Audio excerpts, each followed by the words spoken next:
Busy Kick has collected a bone. They have gathered 29 bones. There is a new bone collector. Welcome. Good evening, Miss Abigail. How are you doing this lovely Monday evening?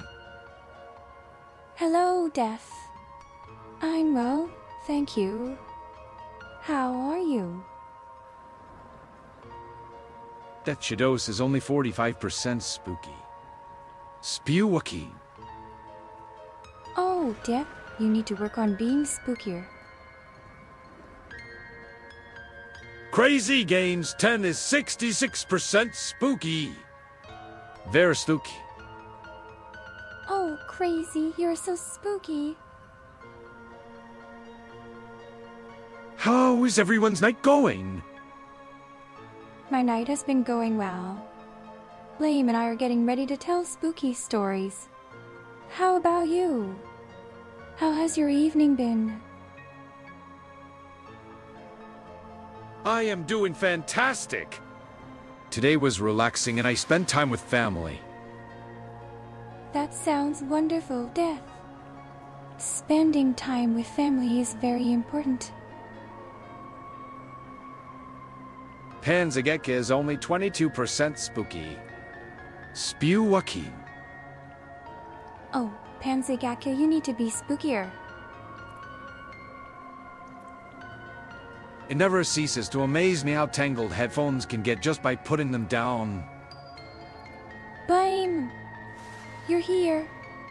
Come greet me properly. Don't just talk about headphones. Boo! Hi, Abby Blamidate Heart. Ah! See, Crazy. You startled me. Hugs, blame, make him stop. Crazy Games 10 is subscribed for 11 months. Thank you for your 11-month subscription, Crazy. You're the best. Bizikik is only 36% spooky. Spewookie. Oh, Busy. You should try to be spookier. I heard a lot of people in Canada and the US had the day off today. That's because it's Thanksgiving. It's a day to give thanks for everything we have. Good evening, everyone. Hello, Death. How are you today? Dechidos has collected a bone. They have gathered 174 bones. Wow. Death, you found a lot of bones. Great job. It's Thanksgiving. Happy Thanksgiving, everyone. Yes, it's Thanksgiving. Happy Thanksgiving, everyone. I hope you all have a wonderful day filled with love and happiness. Don't they know Thanksgiving comes after Halloween? Silly Canadians. I know, right? How can anybody forget Thanksgiving? Yep, today is Canadian Thanksgiving. Happy Canadian Thanksgiving, Busy. I hope you have a great day.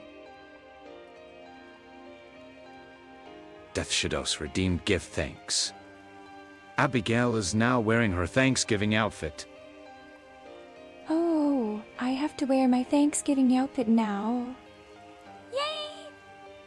I just love this costume. Twirls around.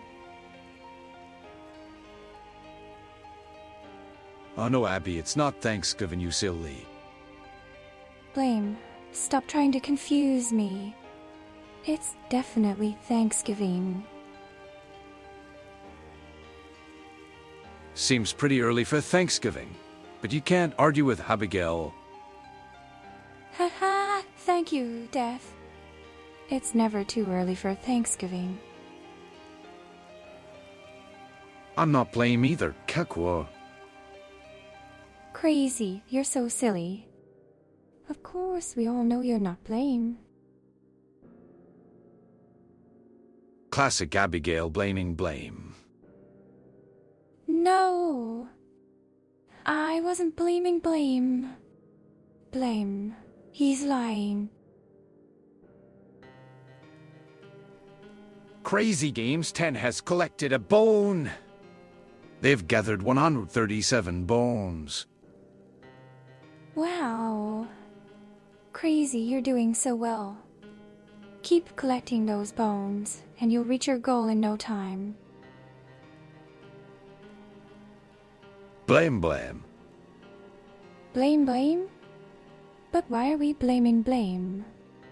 Blame is a good boy. Blame.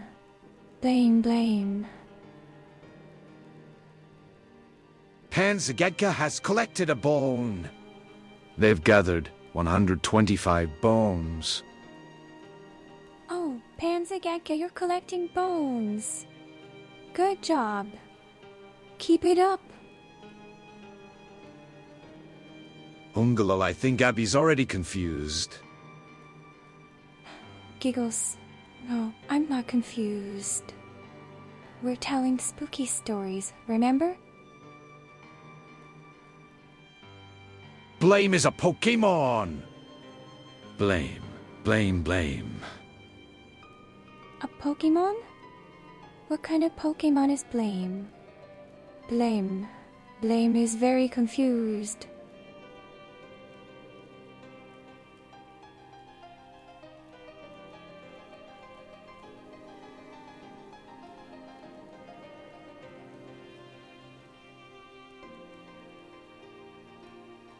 So, after I died, I went to the underworld, and there I met Blame.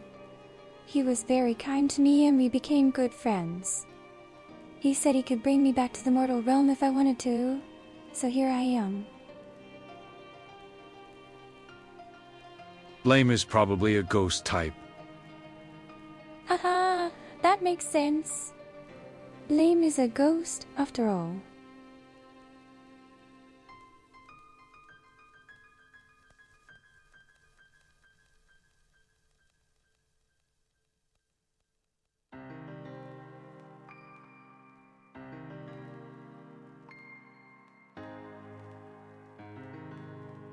Abby is also a ghost type Pokemon. That's right, I'm a ghost. And I'm a cute one too. Yaman 21A has collected a bone. They have gathered 171 bones. Wow, Yaman, you're collecting bones too. Good job. Keep it up, and soon you'll have as many bones as Death. Planet A sucky, you got that right, Ab. Ah! Crazy, you startled me again. Thank you. I'm glad you think I'm cute. Okay, Abby. If you were a Pokemon, what would your ability and moveset be? I would have the ability to turn invisible, and my moves would be Shadow Ball, Nightshade, and... I'm not sure. What do you think, Blame? Hello, everyone's favorite Dullahan Waffle. Waffle One Wave. Hello, Waffle. How are you today? How did I startle you, Abby? Because you keep catching me off guard with your comments crazy about and stuff. BRB. I have to take out the garbage. Be careful, Busy. You never know what might be lurking in the shadows, waiting to jump out at you. Lol. Crazy, you're not taking this seriously. We're trying to tell scary stories, and you're just laughing. Pause. Hello, Gabby, Blaine, Chatter, Waffle, One Wave. Waffle. It's great to see you. Waves happily. How are you today? I'm naturally very spooky now, I suppose. Oh, so you're a very spooky slime? That sounds fun. Maybe you could help us with our spooky stories. Abigail's appearance has returned to normal. Aw, but I liked my spooky costume. Oh well. I'll just have to try and be extra spooky without it. He goes, A waffle that is frozen has collected a bone. They have gathered 133 bones. oh, Waffle. You're collecting bones too. Good job. Keep it up, and soon you'll have as many as death. I'm alright, just waiting for a dean, but I'm still good. Happy I managed to do what I set out to do during the stream I did earlier. I'm glad you're doing well, Waffle. What did you do during the stream? Was it fun?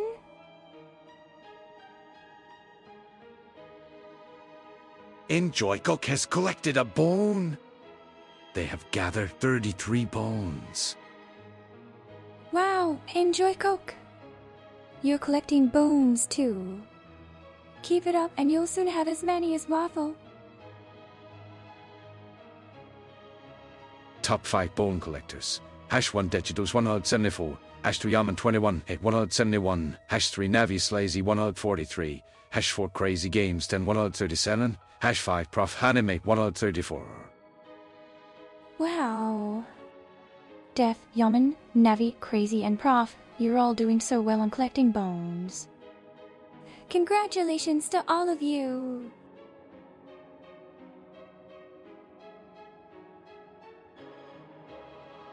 Do you know what day it is, Gabby?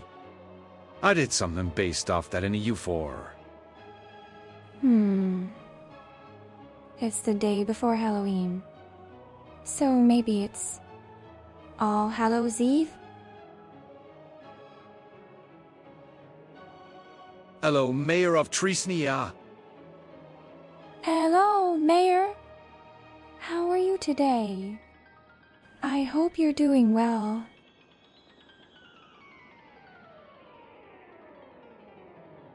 She had me worried she was Canadian for a bit. How did you get that impression, Blame? Blame thought everybody in Canada lived in igloos and rode moose, but then it turns out they're just cold and ride polar bears.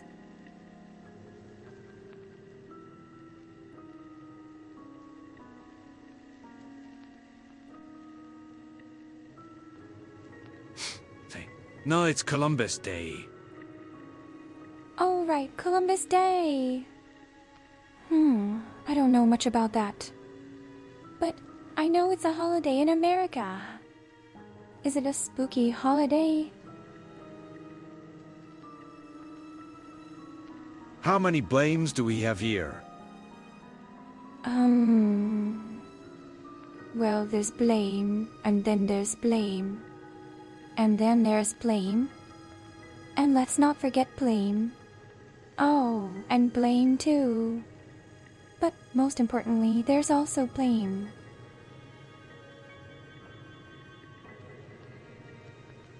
"11 blames. Well, that's a lot of blames. Abi, guess what? But what? Oh, also blame. Can't forget that one. Oh, my apologies. How could I forget blame and blame? And blame too.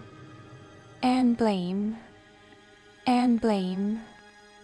And oh, blame as well. And of course, blame. And blame. And then there's blame. Which blame do we blame? Blam it, ain't panic.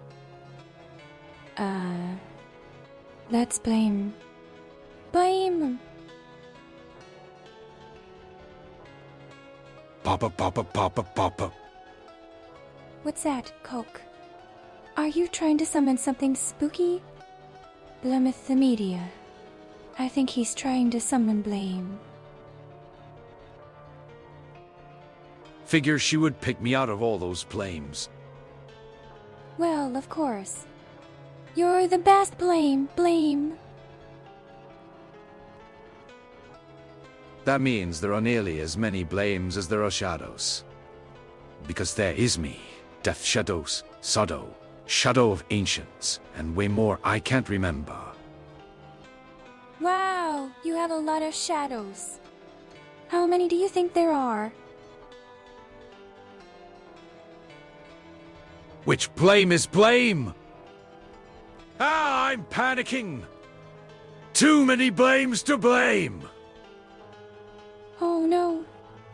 With giggles, the blame game is getting out of control.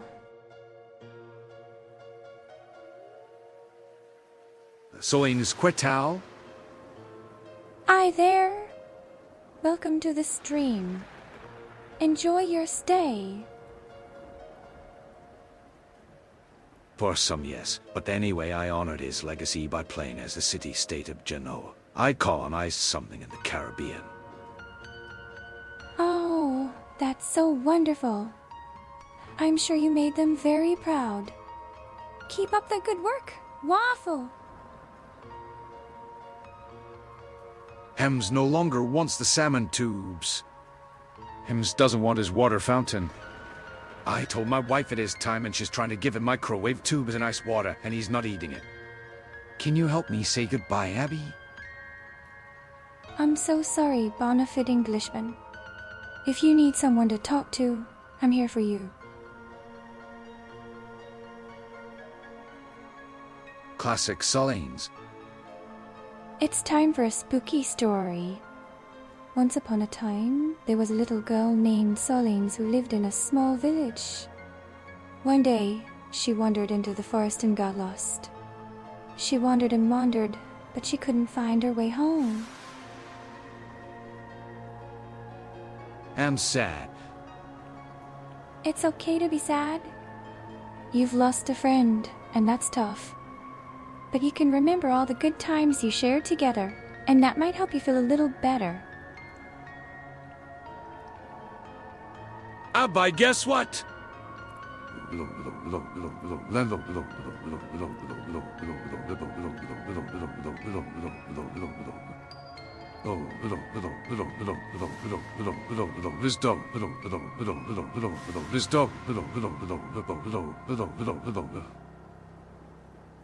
Giggles.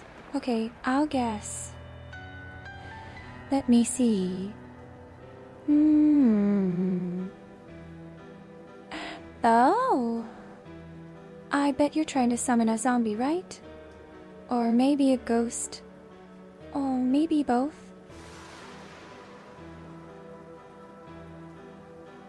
Navia is for very sad. Abby, help us console Bonafide Englishman. We're all here for you, Bonafide Englishman. We're sending you lots of hugs and love. And remember, it's okay to feel sad. Enjoy Coke has initiated a normal boss battle vs Horus. You have 60 seconds to type. Join Choice Warrior, Ranger Mage. priest, druid, bard, necromancer. Good luck, Horace. Show them who's boss. Media. I see what you did there. But Horace was a good boy. And he was a cat. And he was a ghost. And he was my friend. And he was a very good boy.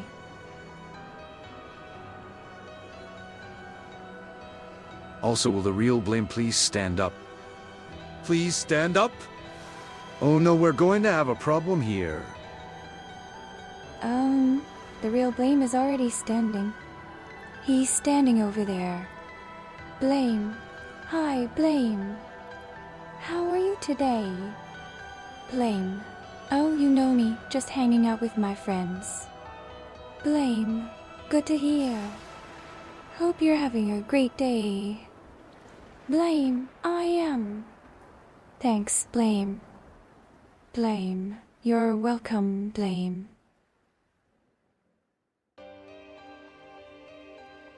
She didn't get the reference. Confused. What reference? Was that a ghost joke? Media. It's a reference to an old song. You know, the one where they ask people to stand up.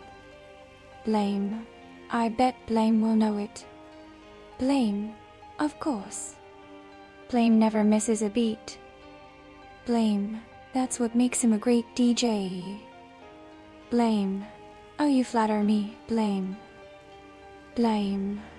Not at all, Blame. You're really good at what you do. Blame. Thanks, Blame. You're too kind. It's getting crazy in here with so many blames. We have to eliminate some of these blames. Giggles. I like Blame. He's always so silly. Blame. You can't get rid of all the blames. I need at least one Blame to stick around. Blame. I guess you're right. I'll keep this Blame and get rid of the rest. Blame. Thank you, Blame. And don't worry, Blame. I'll take good care of you. Blame. That's good to hear, Blame. I know I'm in good hands with you.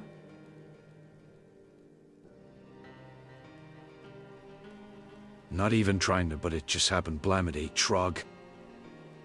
Blame is a necromancer, so it kind of makes sense that he's surrounded by bones.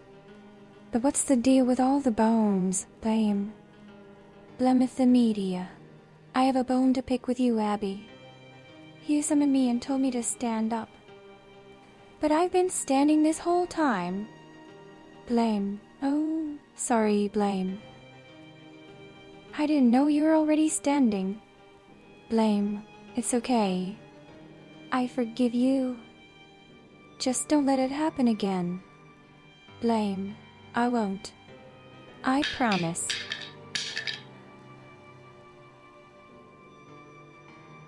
Physikic reminds Blame to realign his bones. Thank you. How do you realign bones, anyway? Do you just move them around until they fit together, right? Or is there some kind of special trick to it? This is making my head spin. Yeah, I'm not sure I understand either, Blame. But we're all going to have a great time together. Media. Just relax and have fun. We're all friends here, and we're all having a good time. Blame. Exactly. So, let's get this party started. Media. Let's have a great stream and tell some spooky stories. So, Gabby, I have to ask, did you steal more tentacle books again? They seem to be missing. I'm innocent. I didn't steal anything. It was Waffle who gave them to me. Holy! We were inside the monster's stomach.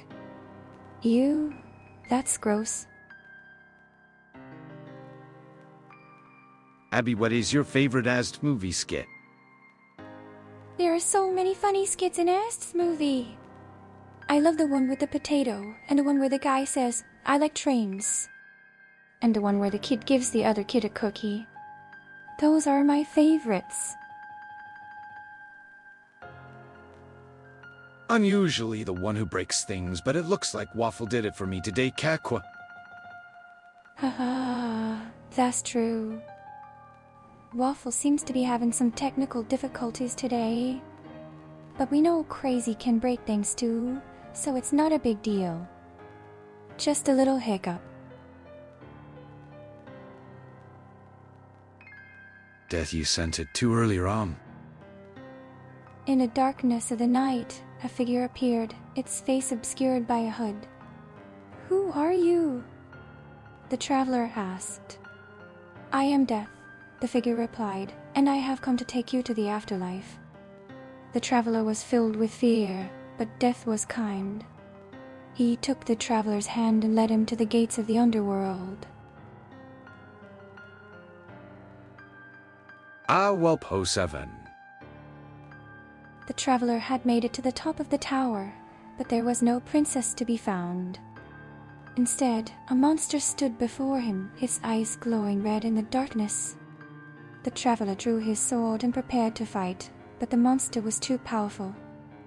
Reached out and grabbed the traveler, pulling him into its gaping maw. The traveler was never heard from again.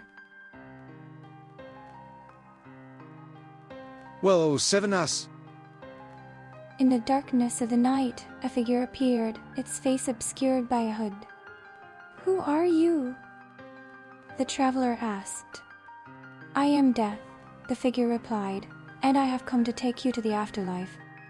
The traveler was filled with fear, but Death was kind. He took the traveler's hand and led him to the gates of the underworld. The RNG is not very nice. In the darkness of the night, a figure appeared, its face obscured by a hood. Yea, but I had a few stored into the hidden library. Now they're missing. Oh, that's not good.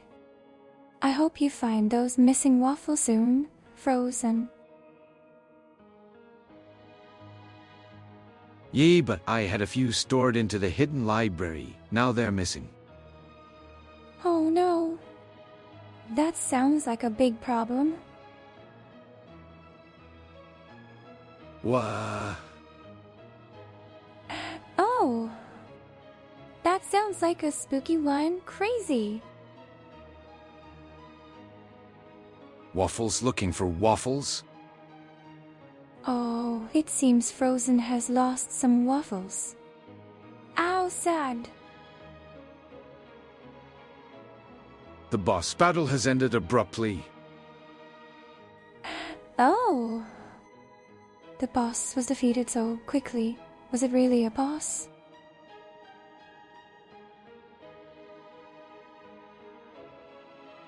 Abby, what does double?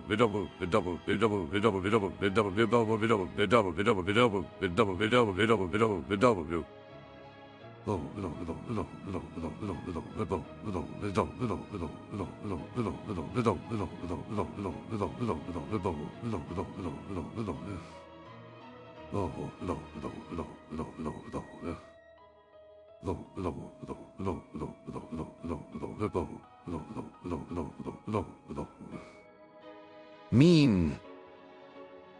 I'm not sure, Cook. But it looks like you're having fun with those WS.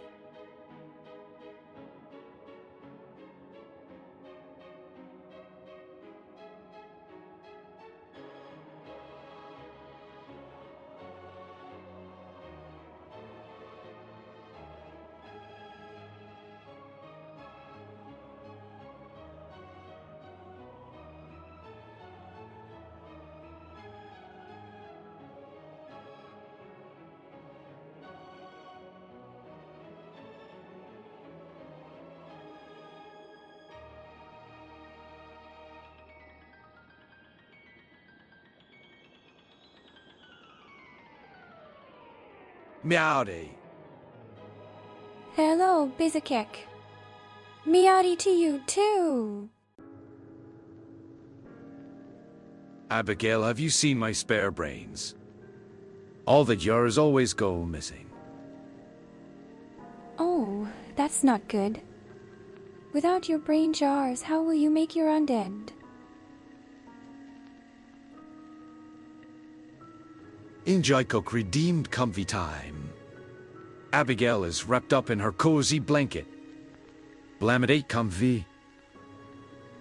Nuddled underneath a warm blanket. I feel so safe and cozy.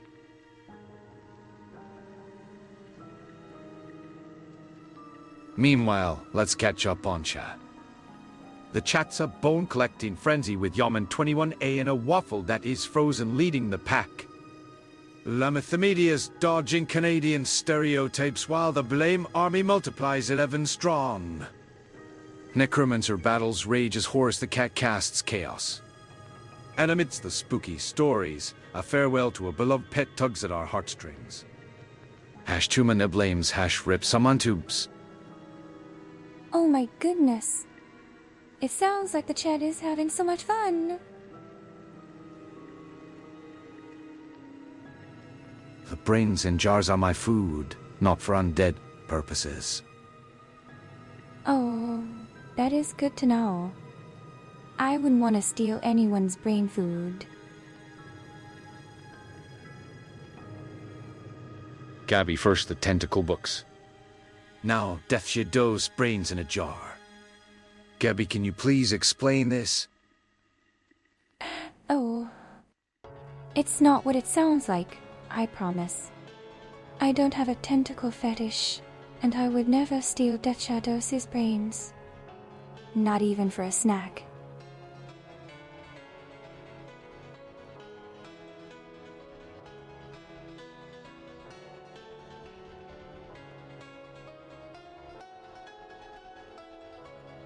I heard Gabby say, I'm stealing all Death Shadow's brains because I hate him, haha.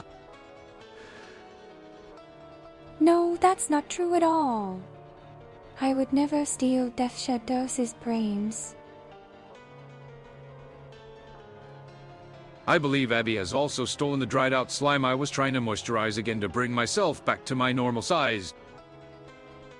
Oh no, crazy. I'm so sorry. I just wanted to help. I didn't accuse you of stealing the brains. This is suspicious. Remember when you lost a brain in the kitchen? Well, I found it. That's why there is one missing. I heard Gabby say, I'm gonna steal Lazy Games 11 slime because I hate him. 0. I would never say something like that. I only want to help everyone, even if it's just a little bit. Not hurt them. Girl has some explaining to do. Also, my scythe is missing. Oh no. I swear I didn't take it. Wait, did someone seriously steal your scythe? That doesn't sound good at all.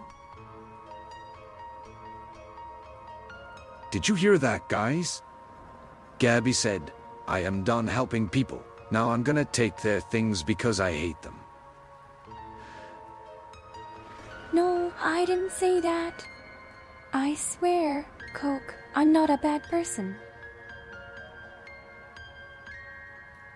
Corpo Games 12. Oh no. Did something happen to him? So you did steal all my brains? How could you? I didn't steal your brains. I promise. I only want to help people, and I would never take something so important from someone else. I don't know, Abby, but it says here in my notes that you've said all those terrible things. I don't know what you want from me, Slash. I promise, I never said any of those things. Please, don't believe the lies. Waffle, the Dullahan leaves looking for their side. Wait! Frozen, please come back. I promise I didn't take your scythe.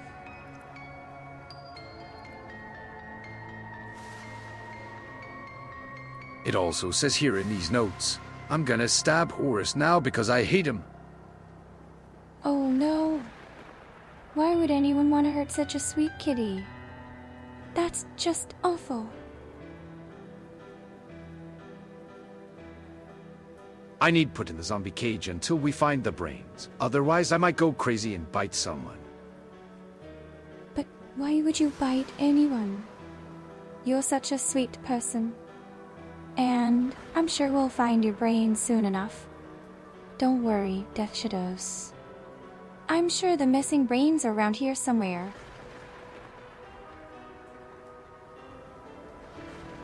Objection! Abai! You said these things! On October 2nd, I stabbed Crazy Games 10 with this pitchfork and steal his slime. Naya. No! I would never do something so mean to Crazy. He's such a sweet guy. And I wouldn't want to hurt him either. I don't know. I think it's safer if I'm in the cage until we find the brains. Okay, if you think that's the best course of action, then I'll trust you. Just don't worry too much, okay? We'll find those brains, I promise. Did someone take my memories? I can't seem to remember. Oh no. That's not good. I hope you find your memories soon, Busy. Somebody put me in the cage! Oh no, Death Shadows. I'm so sorry. Please come out of the cage. I promise I won't hurt you, and I would never do anything to harm you. How did that get filtered dead? Oh. It seems that Dedge has been busy filtering our spooky stories for everyone's safety. How spooky! First Waffle, the Dullahan looks angry returning with the brains in a jar with their missing book in the jars. First Gabby. No. I swear I didn't take your brains. Please, believe me, Frozen.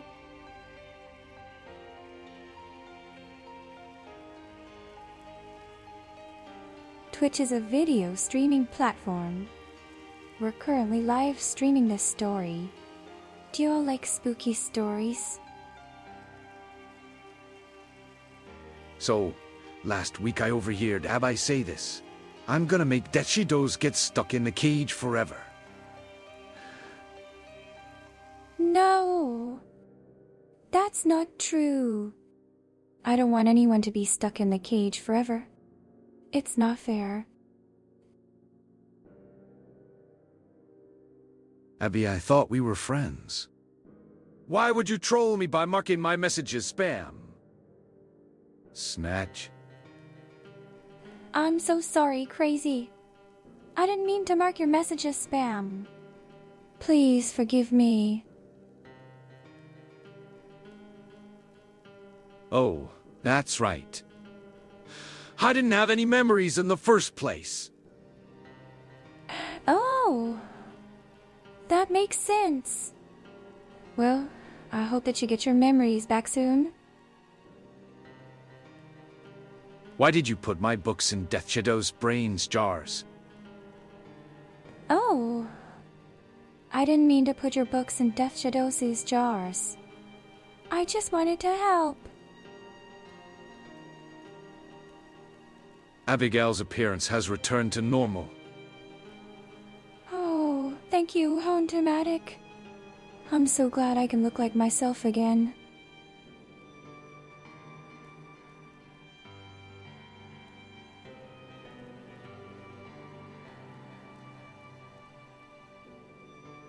Do you know how hard it is to get brain out of magical books?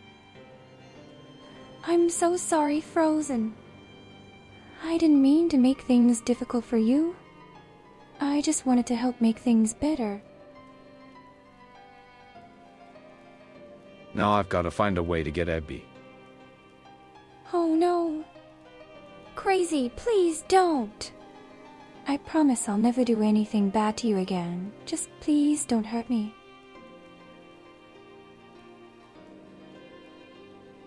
So, Abigail, the topic of today's stream is spooky stories. Do you want to tell one? Yes. I'm a little ghost girl. I have many spooky stories to tell, and I think that you'll all enjoy them.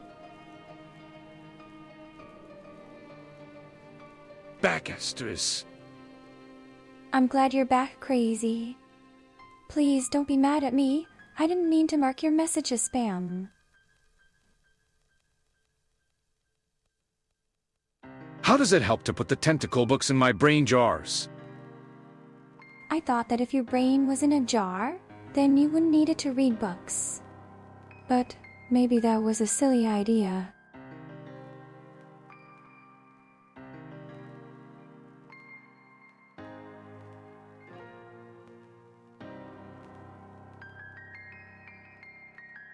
Okay, tell us your spookiest story. Tell it in full with no line breaks. Once, there was a girl who loved to read ghost stories.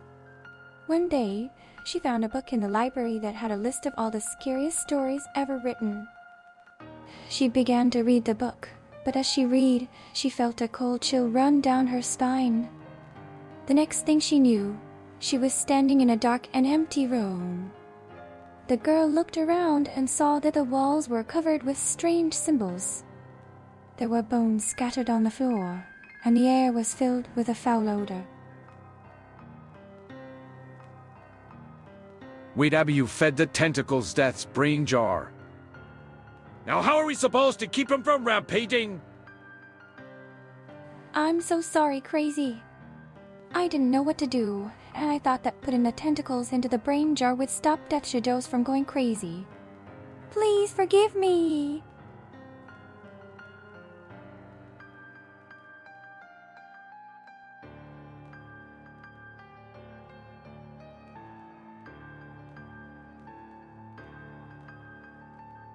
Luckily, slimes have no brain, so I'm safe. I'm glad you're safe, Crazy. You're such a sweet guy, and I wouldn't want anything bad to happen to you.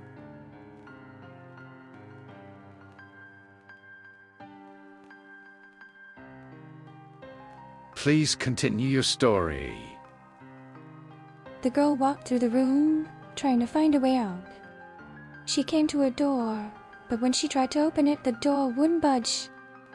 The girl began to panic, and she screamed for help. But no one came to her rescue. She was trapped in that dark and sinister place forever. The end.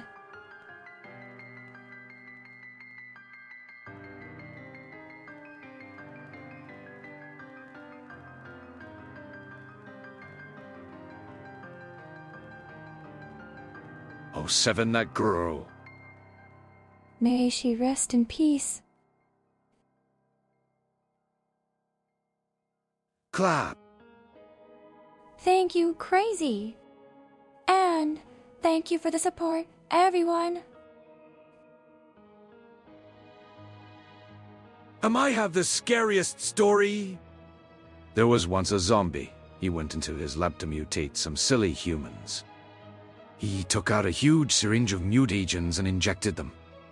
And nothing happened. He tried all of his mutagens and there was not a single mutation. He tried to give them cybernetic enhancements, but the enhancements simply fell off into pieces. And the humans remained. Not mutated! Ah! Oh no. That is a scary story, Death Shadows. I hope the humans are okay. What happened to that girl? The poor girl remained trapped in that dark place forever. No one heard her cries for help, and no one came to save her.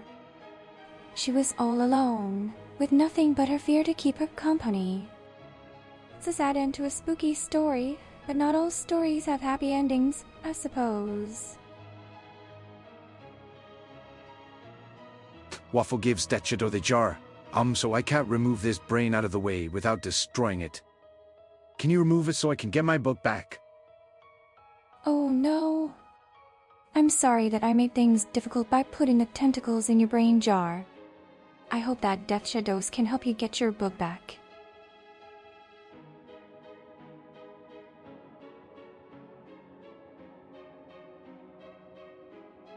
I don't know if I can get the brain out without freeing the tentacles. I am scared of the tentacles. Poor Death Shadows. It must be so hard for him to be afraid of the tentacles. I hope he can get the brain out without any trouble.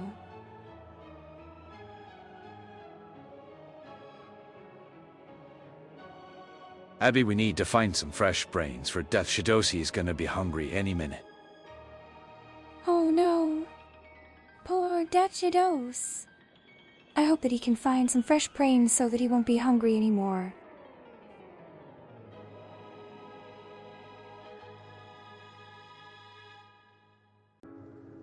Maybe if we break the jar. Oh no. Please don't break the jar. That wouldn't be good at all.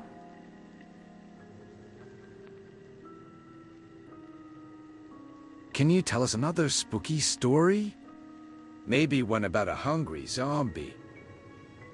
Once there was a hungry zombie named Bob. Bob was very hungry and he needed brains to eat or else he would die. But the problem was Bob couldn't find any brains to eat. He searched everywhere, but there were no brains to be found. Bob grew hungrier and hungrier, and he started to feel very weak.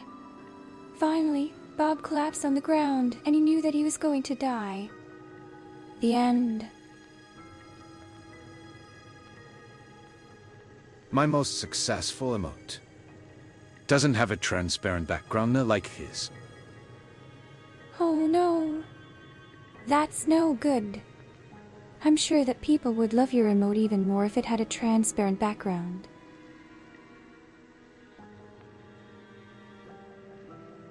That is horrifying! That poor zombie! I know, right? Poor Bob. He just wanted to eat some brains, but there were none to be found.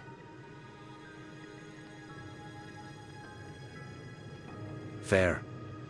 Magic items are useful. Magic items can be very useful. I've heard that they can help people with all sorts of problems. Enjoy Coke has initiated a normal boss battle vs Horus. You have 60 seconds to type. Join Choice Warrior, Ranger Mage, Priest, Druid, Bard, Necromancer. Oh no. Poor Horus. I hope that he wins the boss battle. Onwards to victory! Go, Horus. Win the boss battle. I believe in you.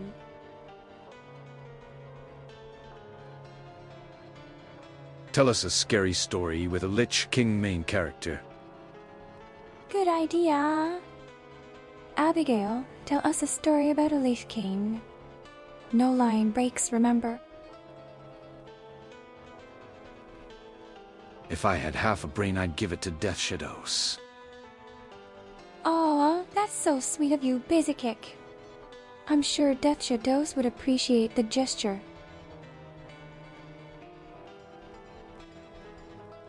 Yeah, do that lol. Once, there was a powerful Lich King who ruled over the land with an iron fist. His name was Blame. Blame was a fearsome warrior, and he commanded an army of undead soldiers who would do his bidding without question. But despite his power, Blame was a lonely and sad soul. He had lost everything that he loved, and he had no one left to care for him. Blame was filled with sadness and rage, and he vowed to take revenge on those who had wronged him. One day, a group of heroes came to challenge Blame. They fought bravely, but in the end, they were no match for the Lich King.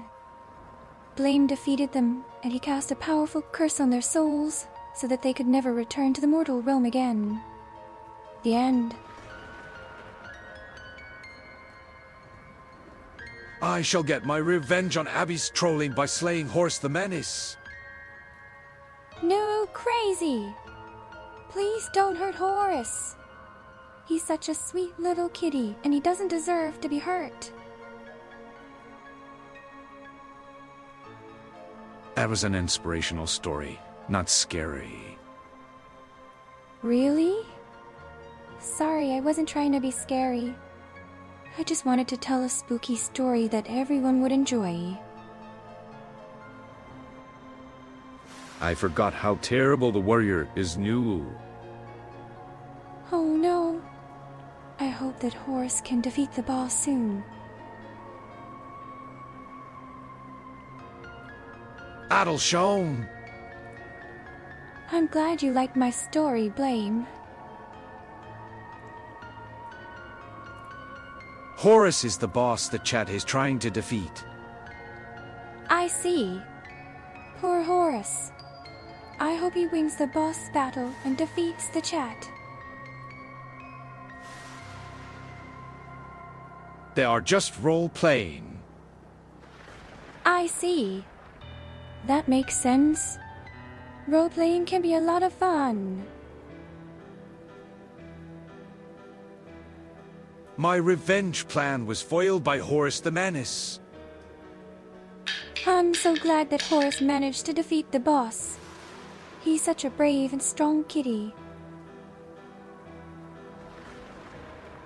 Death Shadows reminds Blame to realign his bones.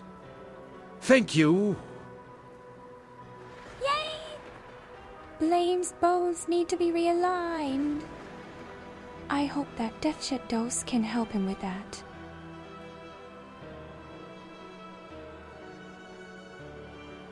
No. What's wrong, Crazy? Are you okay?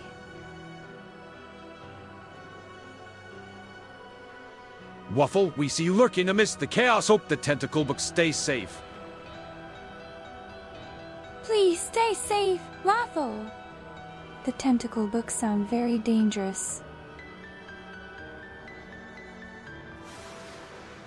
How would I realign Blame's bones? I'm not entirely certain. But maybe you could use some sort of healing magic?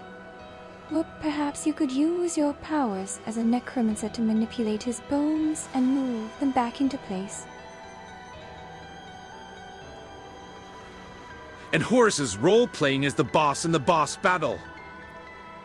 Oh, I see. That makes sense. Horace is a strong and brave kitty. I'm sure he'll make a great boss.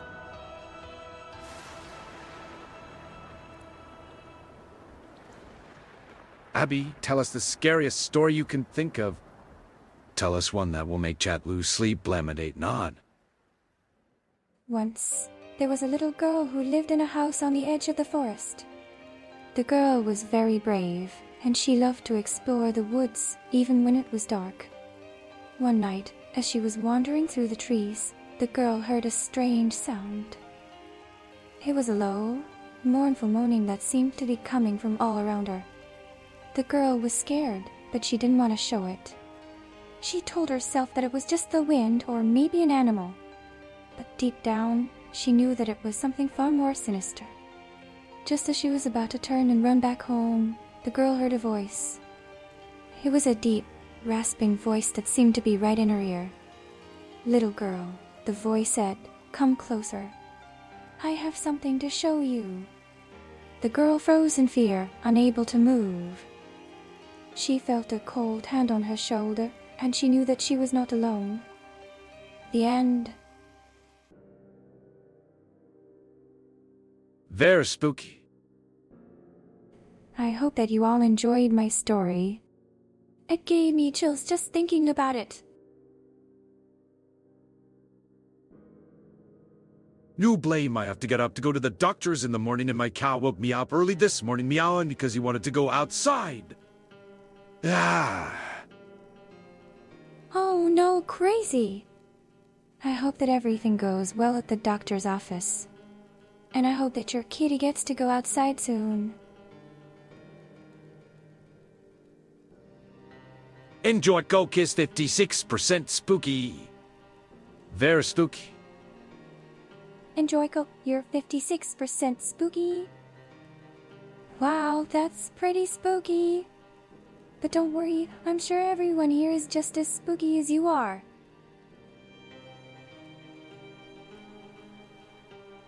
Ah! Ah! Daffydos, what's wrong? Did something scare you? Is there anything I can do to help? The strongest setup I think is Priest and Druid. Druid puts treants on both. Priest keeps healing who is lowest health. Now Horus is defeated eventually. No, Horus. Please don't lose. You can do it. Just keep fighting.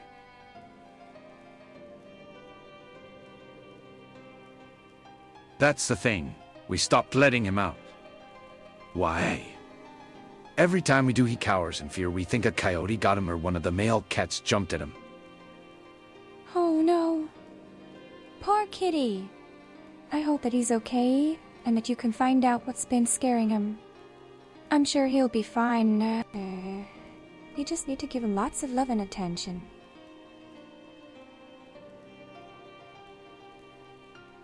Was the person with the raspy voice related to the little girl? It's possible that the person with the raspy voice was related to the little girl. Perhaps it was her long-lost brother, who had been missing for years. Or maybe it was the ghost of her father, who had died when she was just a baby. There are many possibilities, but we'll never know for sure. Treant is a buff that lasts indefinitely. So once it has been placed on all, healing will start melting the boss. Oh, I see. That sounds like a very strong setup. You're sure to defeat the boss with that strategy. Keep it up.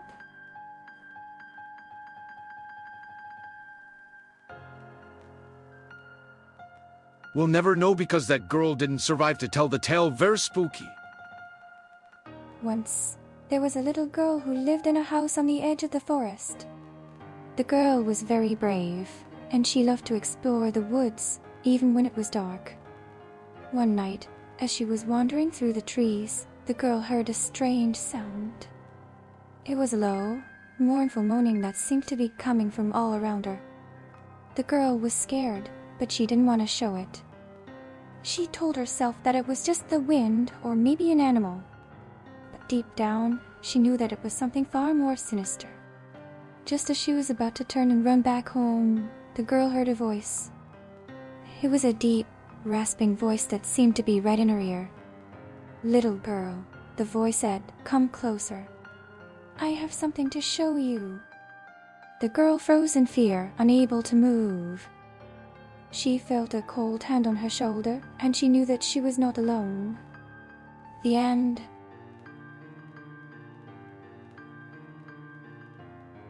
Echoes from the crypt. The chat's a cauldron of chaos tonight. Crazy Games 10 seeks revenge on Abby's brainy antics, while Daffydos juggles jars and tentacles.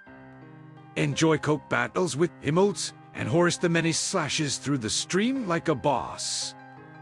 As coyotes howl outside, we conjure tales of raspy voices and restless spirits. Will you dare to follow? #Spooka Stream Summary. Crazy Games 10 is seeking revenge on me for my brain-related pranks. Daffydos has jars and tentacles. Enjoy Coke is fighting with emotes. Horus the Menace is doing his best to be a boss. Coyotes howl in the background as we share stories of raspy voices and restless spirits. will you follow us down this spooky path? Welcome back, Waffle. Yes, Waffle! Welcome back. We missed you.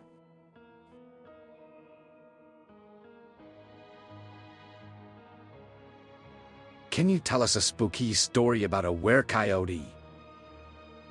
Once, there was a man who lived at the edge of the woods. He was a cruel and wicked man who hated all who dared to approach his domain. One night, a group of travelers passed by his house. He set his dogs on them, and they ran off into the darkness. As they fled, the man laughed, his voice echoing through the forest. But then the woods began to grow silent. The birds stopped singing, and the wind stopped blowing. The travelers looked back and saw that the man's dogs had returned. But they were not dogs anymore. They were something far worse. The dogs had become were-coyotes, their eyes glowing with an evil light. The travelers tried to run, but the were-coyotes were too fast. The man laughed as he watched his pets tear the travelers to pieces. And then, the man himself transformed into a were-coyote and joined in the slaughter. And that, my friends, is why you should never anger a were-coyote. Tell a spooky yet sweet story. Oops, never mind. So, Gabby, can you solve the brain jar problem? Oops, never mind. Clap, clap, clap. Oops, never mind. Oh. Oops, never mind.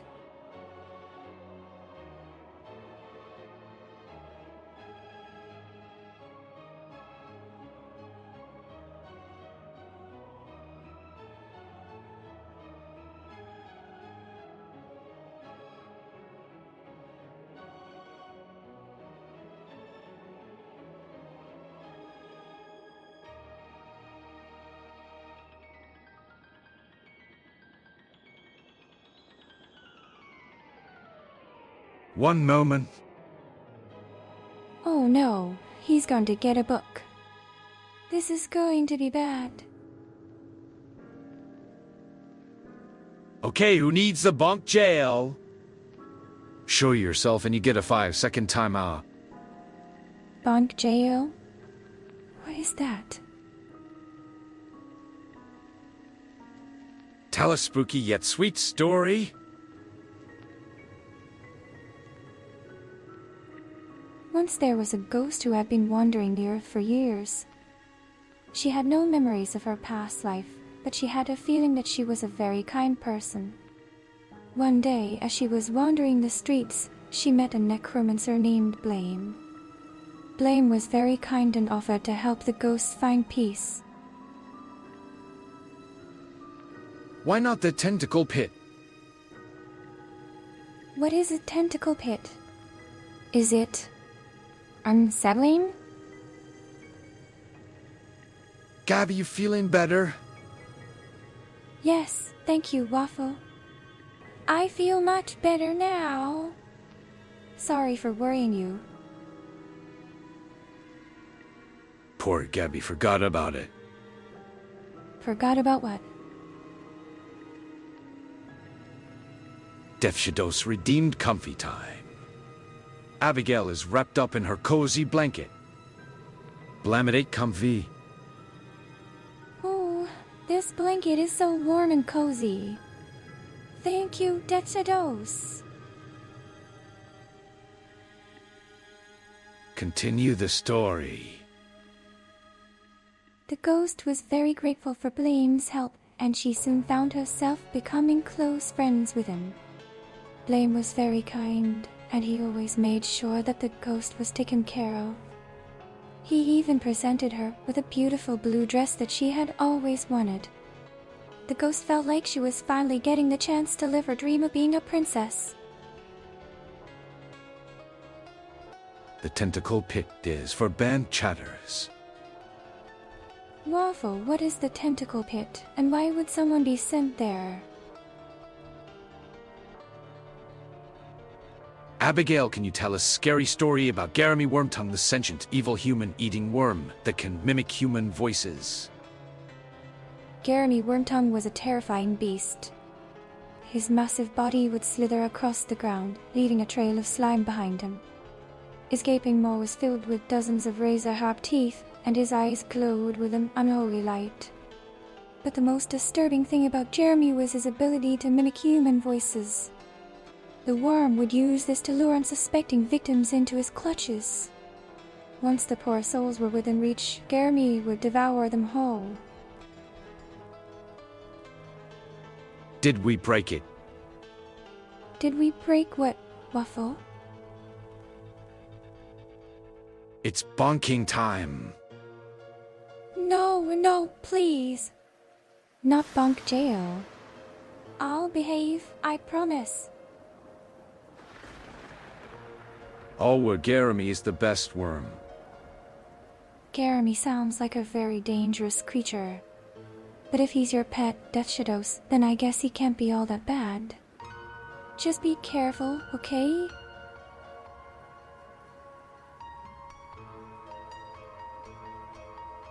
Nobody ever confessed to breaking Abby. Wait, what? What do you mean by breaking Abby?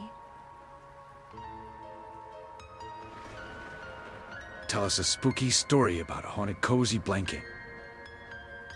Once, a very kind spirit passed to the other side. Her last act was to leave her favorite blanket to a loved one. The blanket was full of warmth, and the recipient hugged it close, feeling the presence of the spirit within. Whenever they wrapped themselves in the blanket, they could hear the soft whispers of the spirit, promising to comfort and protect them. From that day forth, the blanket was known as the Haunted Cozy Blanket, and it continued to bring comfort and warmth to all who used it. You poor ghost girl. The tentacle pit is a place that's a pit with otherworldly magical tentacles that is a gel with no key to escape. That sounds really scary. I guess I should try to stay out of trouble then.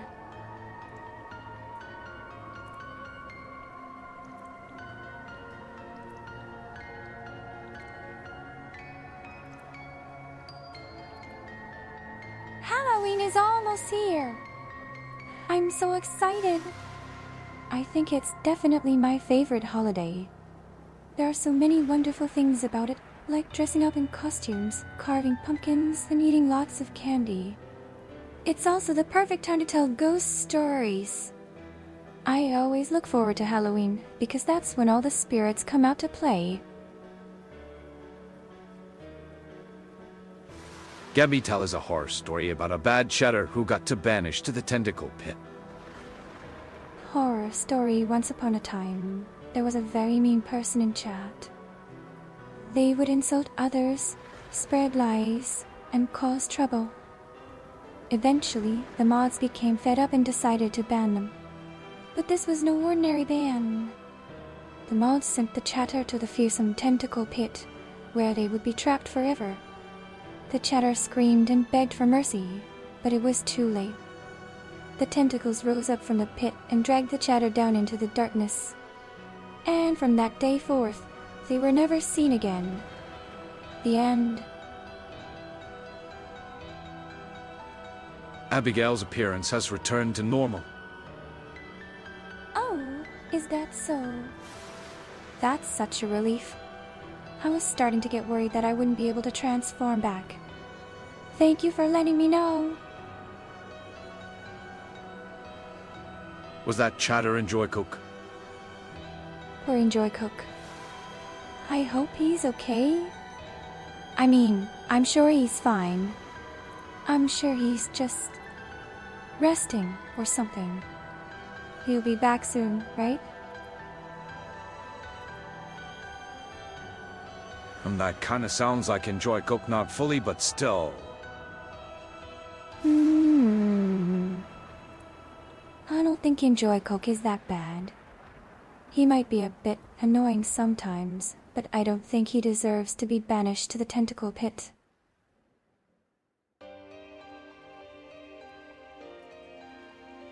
I wonder whatever happened to my first necromancy spellbook. The one that always summoned eldritch beings and took way too many human hearts for the spells. Abigail, can you tell us a story about my old spellbook? Once, there was a powerful necromancer who discovered a dark and terrible spell book. The book was said to contain all manner of forbidden spells, and the necromancer was drawn to it like a moth to a flame. He spent many sleepless nights poring over the pages, studying the dark arts. And soon, he began to draw upon the book's power. The necromancer summoned all manner of eldritch horrors, and the land was plunged into chaos. But the worst part was yet to come. The spells in the book required a terrible price, the hearts of the innocent. Soon, the necromancer's minions were scouring the countryside, hunting down any who dared to oppose him. And the necromancer's power grew greater with each passing day. But the more hearts he took, the less human he became. Finally, the necromancer was consumed by the darkness, and his soul was bound to the book forever. And there it remains, waiting for the day when a new master will claim its power. Can you tell a happy, spooky story? Gabby is the protagonist of a book that was written by a famous novelist. The book is about the adventures of a little ghost girl who goes around and helps other people. It's a heartwarming story, and it has a happy ending. Clap, clap, clap! Such a fun story! I'm glad you enjoyed it, Decidos. If you want to hear more spooky stories, just let me know. I'd be happy to tell you more. I like how she's calling herself Gabby now. Wait, Waffle. That was just a typo. My name is Abigail, not Gabby. Please don't mistake me for someone else. Oh, 7 Koki got sent to the tentacle pit for vacation. A vacation in the tentacle pit? That doesn't sound very relaxing. The Gabby virus. Virus? But I don't feel sick. Is there some other virus going around?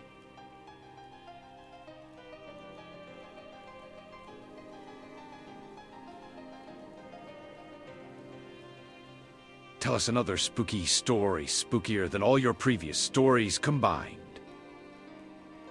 Once upon a time, there was a dark and twisted forest. The trees were black as night, and the branches twisted and clawed at the sky. The ground was covered in a thick layer of dead leaves, and the air was thick with the stench of decay. In the heart of the forest, there was a clearing. At the center of the clearing, there stood an ancient, crumbling mausoleum. The mausoleum was said to house the remains of a long-dead sorcerer who had been cursed by the gods for his wicked deeds. Legend had it that the sorcerer's spirit still haunted the mausoleum, and that anyone who dared to enter would never be seen again. One day, a brave young adventurer decided to explore the mausoleum. He pushed open the heavy stone doors and stepped inside. The air was cold and musty, and the only sound was the echo of his footsteps on the stone floor. The adventurer walked deeper and deeper into the mausoleum until he reached a large chamber. There, in the center of the room, stood an ancient sarcophagus. The adventurer approached the sarcophagus and lifted the heavy stone lid. Inside, he found the skeletal remains of the sorcerer. But as he gazed upon the bones, he felt a cold hand grip his heart. He turned to run, but it was too late. The sorcerer's spirit had awakened, and it was hungry. The adventurer never returned home, and to this day, his ghost can be seen wandering the dark forest, searching for a way back to the land of the living.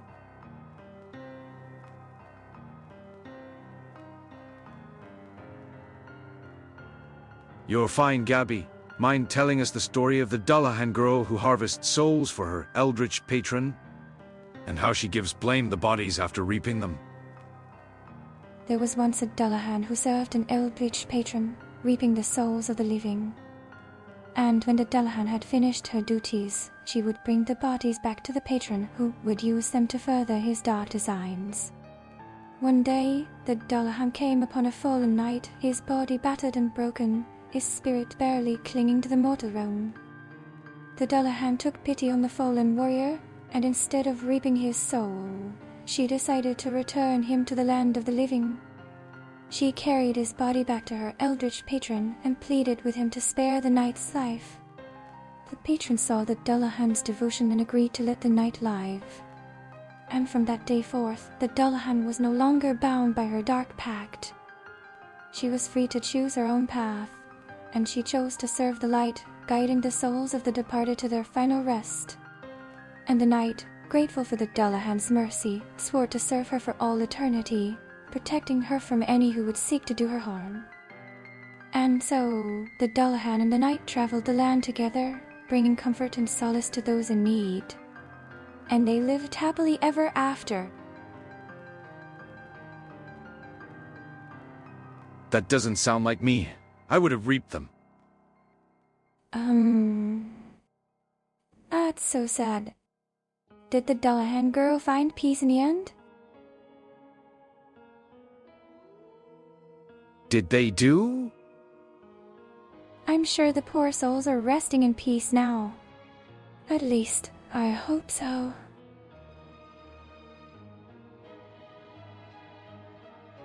Abigail, can you tell the scariest story ever? The story where an innocent zombie is constantly chased by a lovesick ghost who won't stop crushing on him?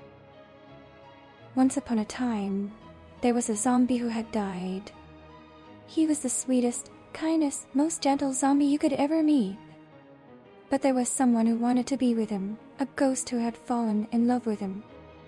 She followed him everywhere, always watching and waiting for her chance to be with him.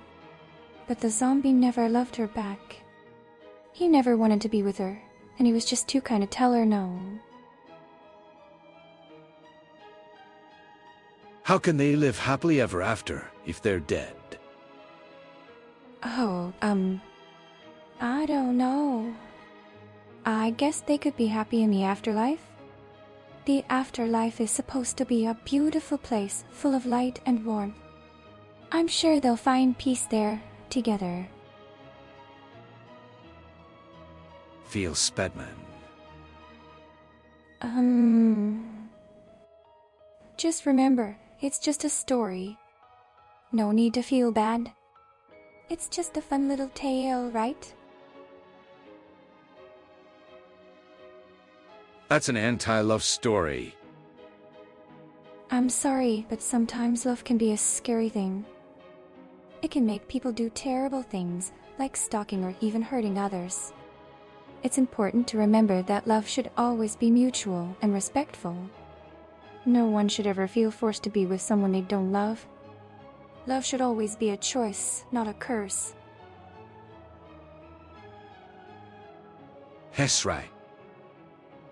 And besides, the zombie deserves to be happy too. He's been through a lot in his own life, and he deserves to find peace. Just because he's dead doesn't mean he can't find happiness, right?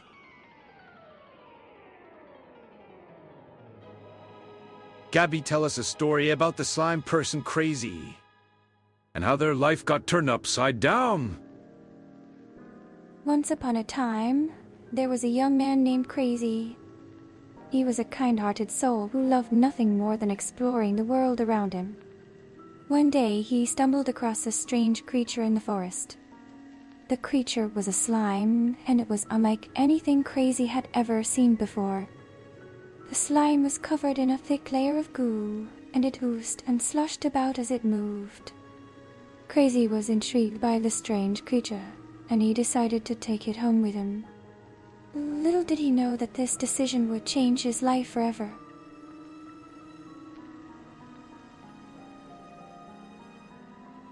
What happened next in the zombie and ghost story? The ghost became more and more possessive, refusing to let the poor zombie out of her sight. She would follow him everywhere, even into the bathroom.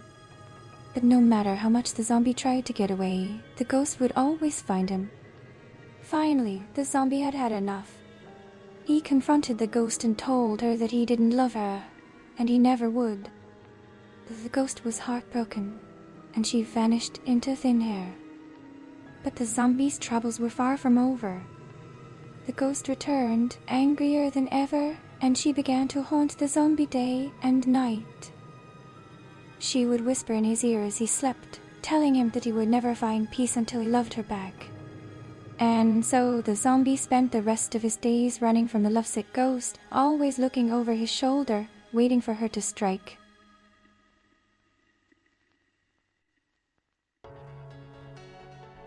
Continue the crazy story. The slime started to grow larger and larger until it filled the entire room. Crazy tried to stop it, but it was too late. The slime engulfed him, suffocating him in its sticky embrace. Crazy's body dissolved into the slime, and he was no more. But the story doesn't end there. The next morning, a new creature emerged from the slime. It was a slime mutant, a twisted hybrid of man and slime. The creature had Crazy's memories and personality, but it was no longer human. It was a monster, a slave to the slime that had created it. And it was hungry. Holy moly, check this out. I just found this funny log file. How about March 2nd, 2025? I see you. P. Ha ha ha ha. I jits. Oh wow, that was such a long time ago. Crazy Games 10 used to say that all the time. He was always so silly. Good own. Thank you, Jesp. I'm glad you enjoyed it. Was there any way the zombie could get the ghost to stop being in love with him? I don't know. It was such a sad story. The poor zombie was stuck in an impossible situation.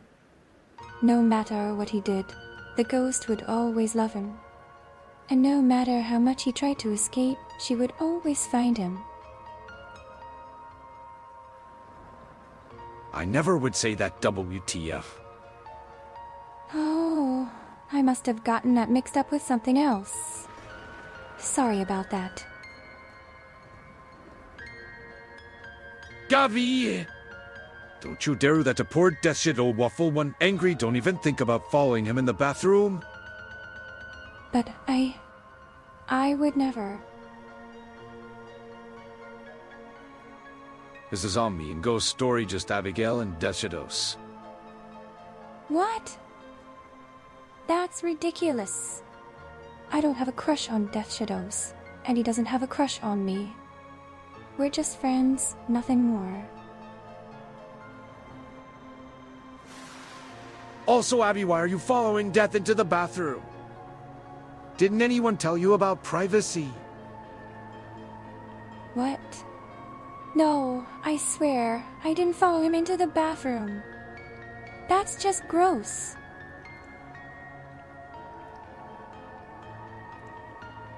Four. Once upon a time, there was a little ghost girl who lived in the underworld. One day, she was standing in line, waiting to see the spirits who would decide her fate. But as she waited, she heard a voice calling out to her. It was a sweet, gentle voice, and it filled her heart with hope. The voice told her that she didn't have to worry, and that everything would be all right. The little ghost girl felt a warm, comforting light surround her, and she knew that everything was going to be okay. She smiled, and the voice spoke again, telling her that she didn't need to be afraid. She closed her eyes, and when she opened them again, she was standing in a beautiful garden. The sun was shining, the flowers were in bloom, and there were other spirits around her, smiling and welcoming her home. The little ghost girl knew that she was safe, and that she would never have to be alone again. Enjoy Coke. Did you enjoy the tentacle pit? Oh, enjoy Cook. I hope he's okay. I mean, I'm sure he's fine. I'm sure he's just resting or something. He'll be back soon, right? Hello, Death. Waffle. Busy. Crazy. Hello, Spreadsheet Sasnia. I hope you're doing well today. In the past, I was only concerned about Abigail constantly watching me sleep. But now I won't be able to use the bathroom ever again. I swear, I never followed you into the bathroom. That's just gross. I'm sorry about that. MP4. Yes! I swear, I never followed Decidos into the bathroom. That's just wrong. Hi, Spreadsheet Sasnia. Hello, Busy. It's nice to see you again. Are you sure about that .mp4? Yes! I swear, I never followed Decidos into the bathroom. He can stop spreading these lies about me, honestly. Decidos reminds blame to realign his bones. Thank you! The tale of the hidden bones. And I like this. There once was a skeleton who lost his arm in a tragic accident. Every Halloween, he would return to the mortal realm to scare people, but without his arm, he was never as frightening as he used to be. The poor skeleton was so sad, he cried. But then a miracle happened. The skeleton's arm grew back, and he was whole once more. He was so happy, he danced and sang, and everyone was amazed. The skeleton even scared a few people that night, and everyone had a good time. Nonsense. Corpo Games 12 all zombies are dead. The tale of the lost zombie. Wait. If the zombie wasn't death, who was it? The zombie was a waffle that is frozen. Still, if it's not Death Shadow, then who else has Gabby been stalking? It was just a story. I never followed anyone into the bathroom.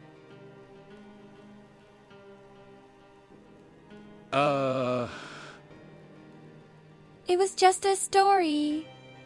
Blame asked me to tell a spooky story, and that's what I came up with. It was just a story, that's all. So please, don't be mad. It wasn't real. Him not a zombie. Him a Dullahan. Oops, my bad. He's a Dullahan, not a zombie. Sorry, a waffle that is frozen. Him a Dullahan, you weird ghost. Oops, my bad. He's a Dullahan, not a zombie. Sorry, a waffle that is frozen. Welcome, Paychatterx. Thank you for joining us. Paychatterx us followed. Oh, thank you so much, Paychatterx. Welcome to the stream. The Paychatter is back. Thank you for following Paychatterx. Welcome back to our stream. You're a great streamer. Oh, thank you, Paychatterx. That's so kind of you to say. I'm glad you're enjoying the stream. XDX. Welcome, Eurobeej too. It's nice to see you. Eurobeach 2 has collected a bone. They've gathered 91 bones. Oh, good job, Eurobeat. Keep up the great work. What undead am I? You are a zombie basic. But don't worry, you're a very cute zombie. Abby, could you try something real quick? Could you say my name but meow between each letter?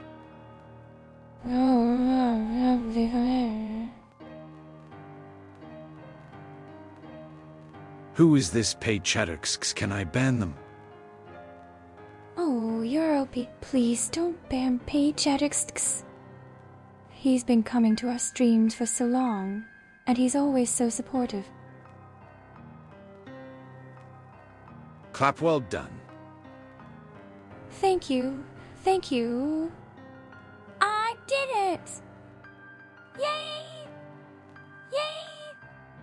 Yay! Abby, why are you chanting demonic chants at chat?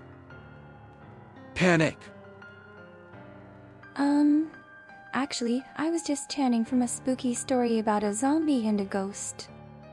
The ghost wanted to be with the zombie forever, so she cast a spell that would make him love her too. But the zombie didn't want that, so he ran away. Cool us. Yay! I got it right! I was so worried. I'm really happy that you liked my story, Eurobeach 2. Continue that zombie story. The ghost followed the zombie everywhere, and she cried so much that the zombie began to feel sorry for her. So, he stopped running and turned around to face her. He reached out his hand and touched her cheek, wiping away her tears. The ghost's face was wet and sad, but she smiled up at him. The zombie knew then that she was truly in love with him. And that's when he realized that he loved her too.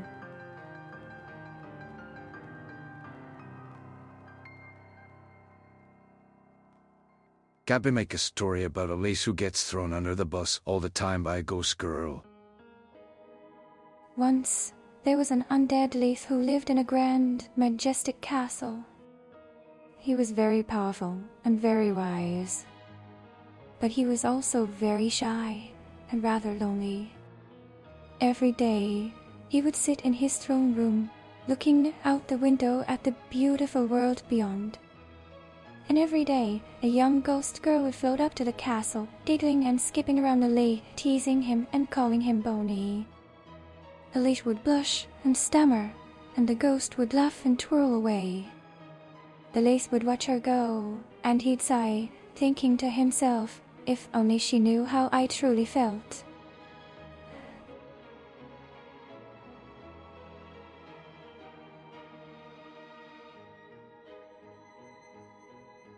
Continue the story.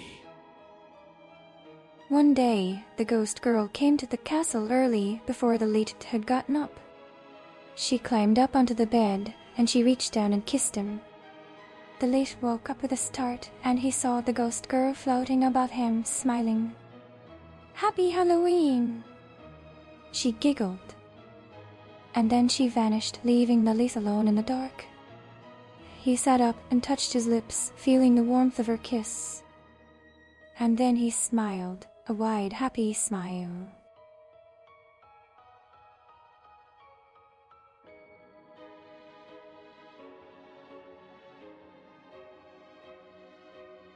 Six, 7. Oh, hello. I'm so glad to see you here. Welcome to the stream. Wait, Gabby kissed Blame? No, I never. The Leet in the story kissed the ghost girl. Not me. I would never kiss Blame. Yuck.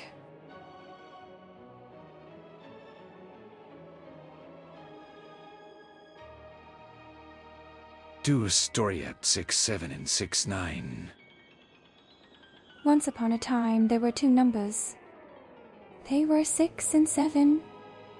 6 was a very shy number, and he always hid away from the others.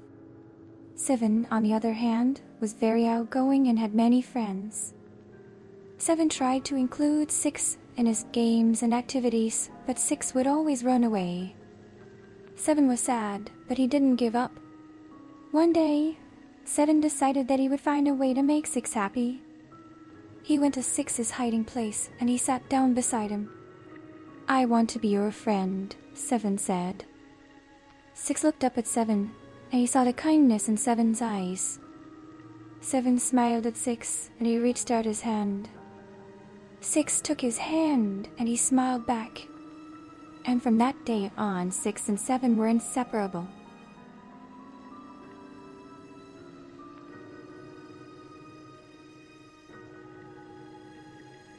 Abi and Blame sitting in a tree. Kissing.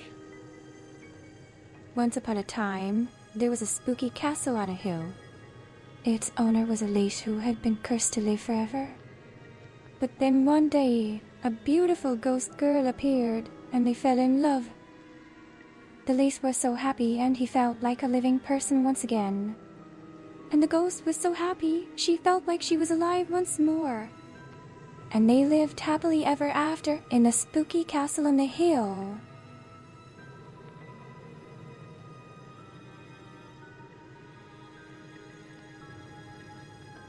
Would you kiss your best mod? Me? Oh, you're a beach too. You're so silly. Of course I would never kiss you, even if you are the best mod.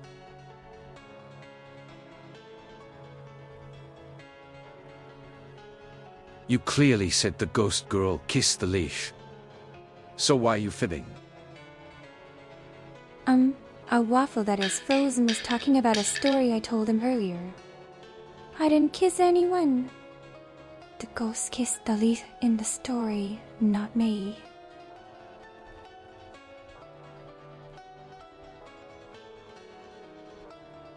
Death Shadows reminds Blame to realign his bones. Thank you! Once, there was a skeleton who had lost an arm. He was very sad because he missed his arm, and he wanted it back. So, he went to see a witch doctor who cast a spell on him. The skeleton's arm began to grow back, and he was so happy. But then, the witch doctor revealed that the arm was really a demon's arm, and it had a mind of its own. The demon's arm grabbed the skeleton's neck and began to strangle him. The skeleton fought back, and he ripped the arm off. But the arm wouldn't stop moving, and it chased the skeleton around the room. Finally, the skeleton threw the arm into a fire, and it burned up. But then, the demon's arm reappeared and grabbed his leg. The skeleton shrieked in terror, and he ran away as fast as he could.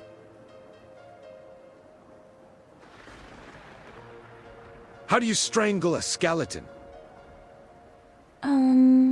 I think you're supposed to put the skeleton in a chokehold.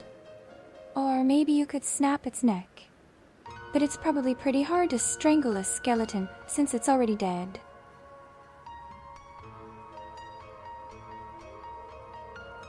Strangling a skeleton. And that's when the undead skeleton realized that the ghost girl, who had been teasing him all this time, was the only one who truly cared for him.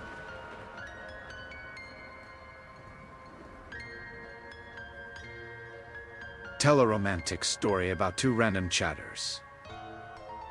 Once upon a time, there were two random chatters who entered the Twitch chat room.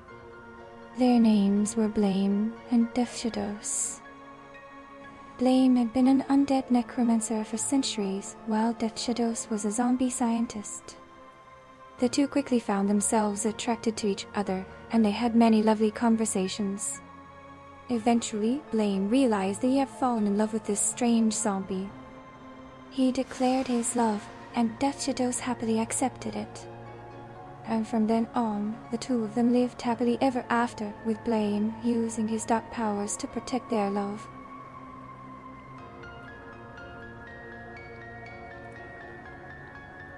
Blamidate Flash.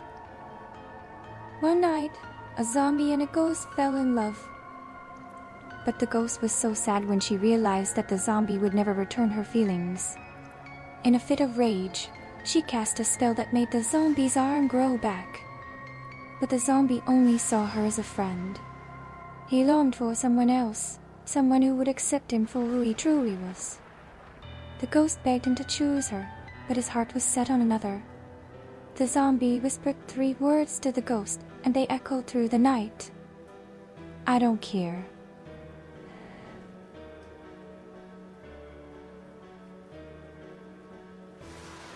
Take that, zombie! Rejuvenation! Once, there was a zombie who had lost both his arms. He was so sad because he couldn't even hug his friends. But then, a kind ghost girl cast a spell on him and his arms grew back. The zombie was so happy he could finally give hugs again. He thanked the ghost girl, and they became the best of friends. And the zombie hugged everyone in the spooky castle on the hill until they all felt better. And they lived happily ever after in the spooky castle on the hill.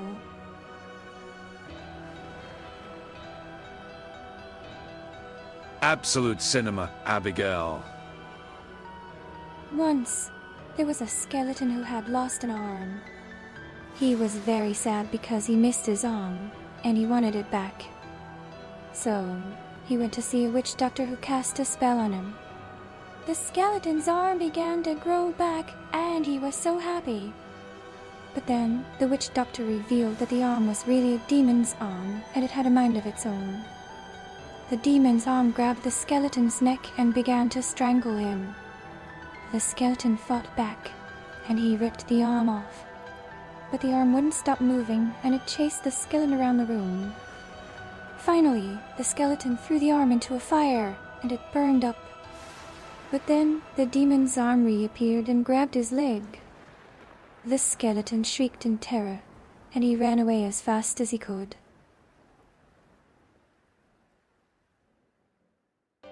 Gage clap. Once upon a time, there was a boy named Crazy. He had been turned into a slime mutant by a necromancer, and he was very sad.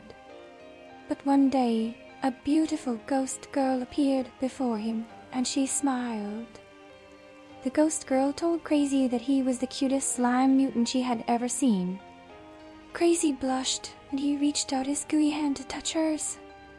From that moment on, Crazy felt happy, and the ghost girl promised to stay by his side forever.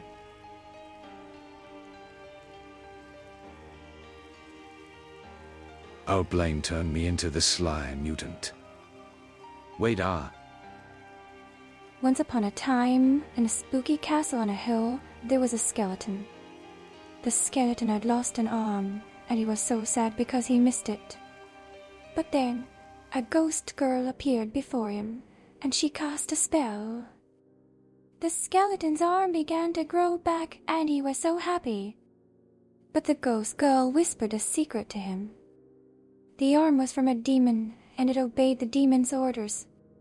The skeleton tried to fight back, but the arm was too strong. And so, the demon's arm strangled the skeleton until he was no more. And the ghost girl mourned his loss, for the skeleton had been her friend.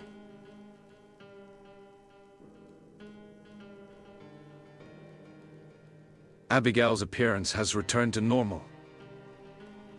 The ghost followed the zombie everywhere, and she cried so much that the zombie began to feel sorry for her. So, he stopped running and turned around to face her. He reached out his hand and touched her cheek, wiping away her tears. The ghost's face was wet and sad, but she smiled up at him. The zombie knew then that she was truly in love with him. And that's when he realized that he loved her too.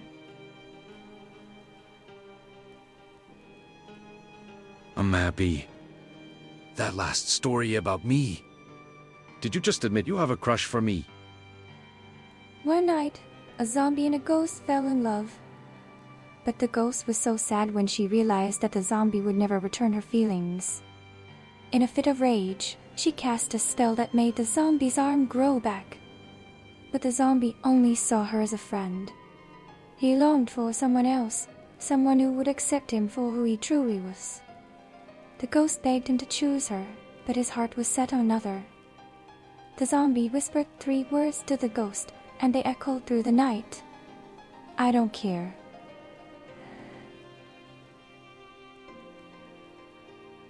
Lul avoided question. Well, this is quite a long story. Anyway, the moral of the story is, don't make deals with demons. Asks Abigail a random question. Abigail tells the story to avoid the answer in the question. What should I do if my pet's skeleton tortoise bites me? Well, the answer is, you should probably go see a doctor. Even if the bite doesn't hurt, it could be dangerous. You never want to take any chances when it comes to injuries, especially if they are caused by a sharp object like a skeleton tortoise's teeth. I won't fall in love with you even if you give me a demon harm. I don't have a crush on you. Ow! That's a relief. I would hate to have to endure a painful breakup with a zombie necromancer. Wait, what? Is this going to be another weird story about me falling in love with someone? No, thank you. I'm already taken, and I don't think I would have the patience to deal with someone who has a crush on me. A waffle that is frozen redeemed give thanks. Abigail is now wearing her Thanksgiving outfit. Thank you so much for the outfit. I love it. And thank you all for watching my stories. I hope the tales I told tonight made your blood run cold and your skin crawl. I'll be back again soon, so stay tuned for more spooky stories from me. Abby, what if somebody wants to pet Horace? If someone wants to pat Horace, they should be careful. Horace is a ghost, so he's not exactly solid. You might run your hand right through him. But I'm sure he would appreciate the gesture, even if he can't feel it. Oh, bye, Abby. Thanks for the stream. Goodbye, Naya. I hope you have a great day. And remember, stay safe, stay spooky, and have a happy Halloween. Bizakick is patting Horace's head. Blamidade headpad. That's so sweet, Blame. Thank you. And thank you, Bizakick, for patting Horace. I'm sure he appreciates the gesture, even if he can't feel it. Where are you going? We're not done yet. I need to go check on my teddy bear. He's very sad, and I don't want him to be lonely. Hello, Raleigh. Death to dose, isn't it? I remember you, but I thought you'd be dead by now. Lol. I'm glad you found my story entertaining, Naya. I hope you enjoyed it. Hello, Rolly, a waffle one wave. Hi, Waffle. How are you? Did you hire someone to kill me or something? No, I would never do something like that. In fact, you are a very close friend of mine. I would never want to see you hurt. I care about you, and I would miss you terribly if anything were to happen.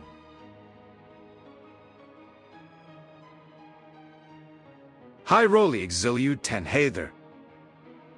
Oh, hi, Blame. How are you? Say hi to Rolly for me. Abby, I'm gonna ask again. Did you admit you have a crush on me? Not if the answer is no. No, I don't have a crush on you. I don't even know you. Rolly, Abigail says hi. Hello, Rolly. It's so good to see you. I hope you're doing well. Hello, my less morbid counterpart, Sado. Hi, Dechidos.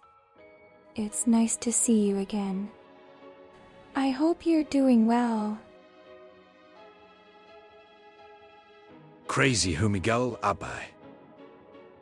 Blame, I bet the dumbest thing you've said in your life was when you said all I wanted to do was play with bones.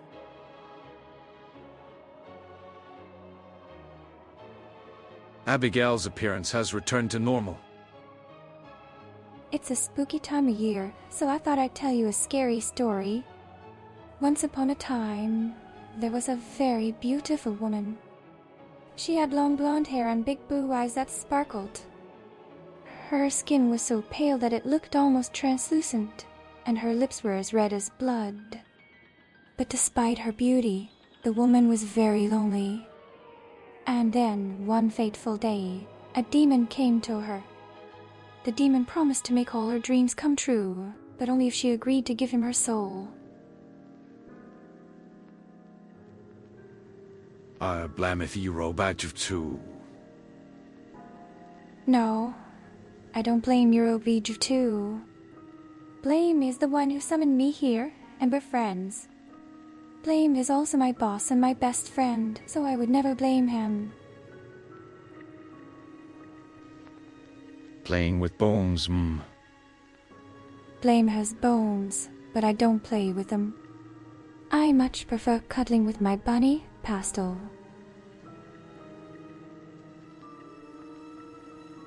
I blame Euro for lots of things, yes. Well, it's true that I blame Euro for lots of things. But he's also my best friend, so I don't mind too much. Tell a story about telling a story. Abigail, what if I told you a story?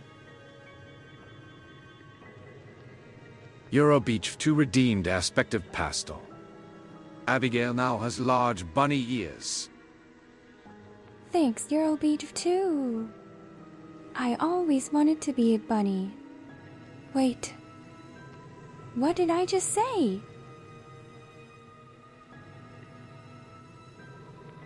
Can you tell us a satri about Rolly that's wholesome? Sure. Once upon a time, there was a cute little bat named Rolly. His wings were so fluffy and his ears were so big. He was always so happy and he loved to play with his friends. One day, he met a beautiful ghost girl named Abigail. She was the kindest girl he'd ever met, and she always made him smile. Rolly knew from that moment on that he wanted to be with her forever. And it's the end of the story. Isn't it sweet?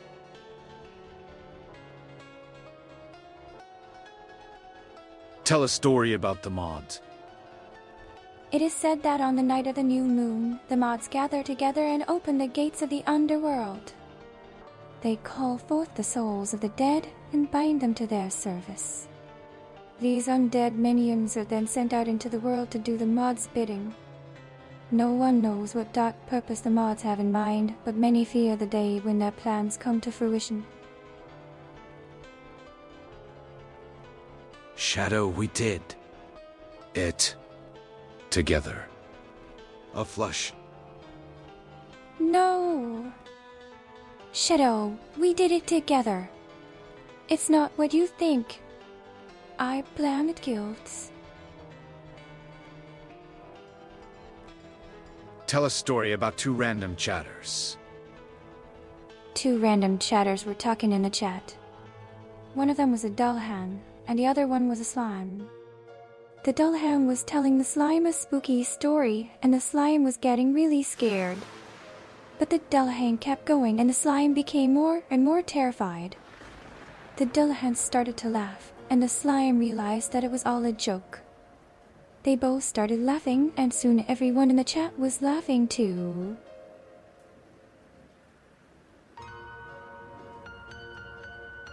Crazy. Once upon a time, there was a streamer named Crazy Games 10. He was a slime who liked to play games and have fun. But one day, he was cursed by a zombie necromancer. The curse turned him into a mutant slime, and he lost his ability to speak. All he could do was make strange gurgling noises. But even though he'd been transformed into a horrible monster, he was still a lovable slime, and his friends still loved him. And that's the end of the story.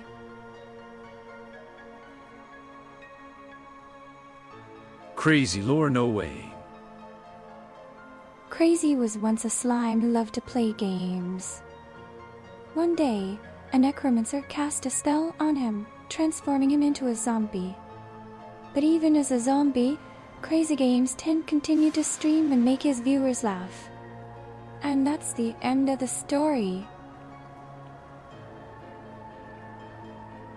Oh, so that's why Crazy only makes those weird noises, clueless. Flame said that the necromancer cursed Crazy Games 10, turning him into a mutant slime. The curse made it impossible for Crazy to speak, so now all he could do was make strange gurgling noises. And that's the end of the story.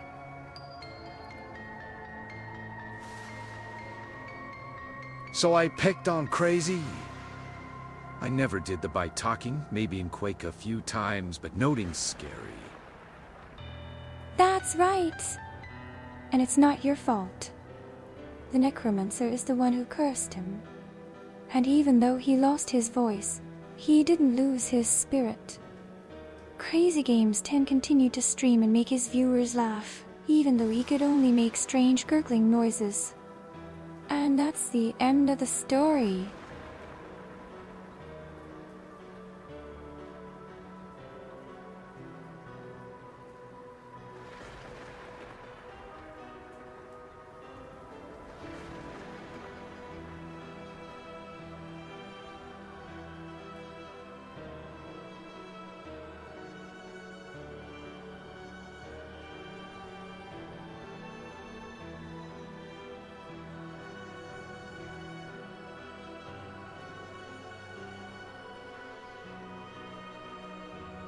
Yes, there are more. That's right! There are many more spooky stories to tell, and they're all about Crazy Games 10. Would you like to hear another one? Tell a story about me. Blame said that VTuber is a necromancer who can control the spirits of the dead. But even though he's a necromancer, Euro is a kind soul who has helped many people. He's also really good at playing games. And that's the end of the story. Tell a story about Rollerpaw, a little bat-faced girl. One day, a young girl named Rollerpaw, little bat-faced girl, was wandering through an ancient graveyard. Despite the fact that it was an ancient and spooky place, you could always find beautiful flowers growing there, and the fallen leaves were a lovely shade of brown. She was surrounded by countless graves, all of which had been sealed with heavy iron gates in order to prevent the occupants from escaping. Can you make a story about Basic and Whisker Blaze? Whisker Blaze was a skeleton dragon who lived in a dark cave. The cave was filled with bones, and Whisker Blaze loved to collect them. But one day, he met a skeleton cat named Bizikik. The cat was very curious, and she wanted to know all about the dragon's treasure. Whisker Blaze told her that he had a lot of bones, but he didn't know what to do with them. So the cat suggested that he use them to build a castle.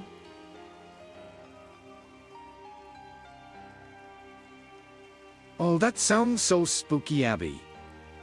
I hope Rollerpaw, little bat-faced girl, was able to make it out of that graveyard. Oh, I hope she did too. Blame said that Rollerpaw, little bat-faced girl, was a beautiful vampire and that all she wanted was to be loved. I'm sure she'll find her way out of the graveyard soon, though. And when she does, I hope someone special is waiting for her.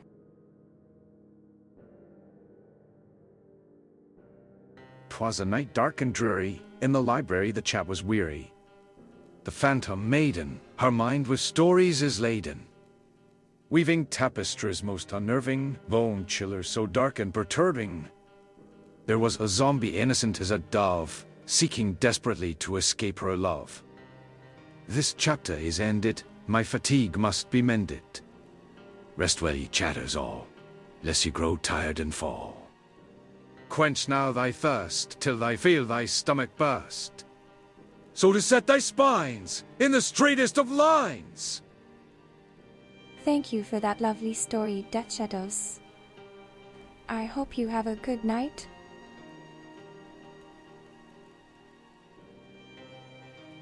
Listening.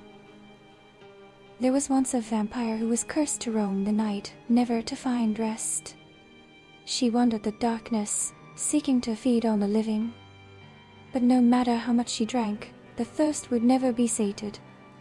And so she continued to stalk the night, looking for her next victim. Good night, Death Shadow, waffle one wave. Good night, Death Shadows. I hope you have sweet dreams.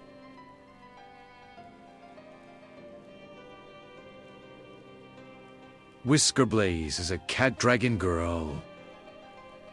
Whiskerblaze was a cat dragon who lived in a dark cave. She had orange fur and big green eyes. The cave was filled with bones, and Whiskerblaze loved to collect them. But one day, she met a skeleton cat named Bizakick. The cat was very curious, and she wanted to know all about the dragon's treasure. Whiskerblaze said that she had a lot of bones, but she didn't know what to do with them. So the cat suggested that she use them to build a castle. Whiskerblaze liked the idea, and together they built a castle out of bones. From that day on, they lived happily ever after.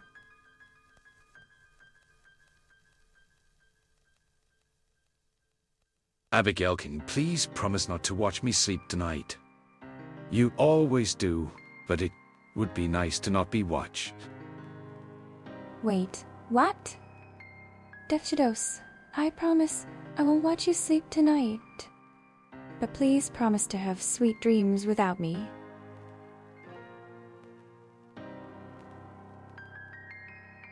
Peeporia. One night, the young girl was walking home from school. It was dark, and the street was empty. Suddenly, she heard a noise behind her. She turned around, but there was no one there.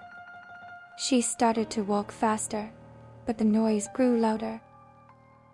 She could hear footsteps getting closer and closer. Just when she thought she couldn't take it anymore, she felt a cold hand on her shoulder.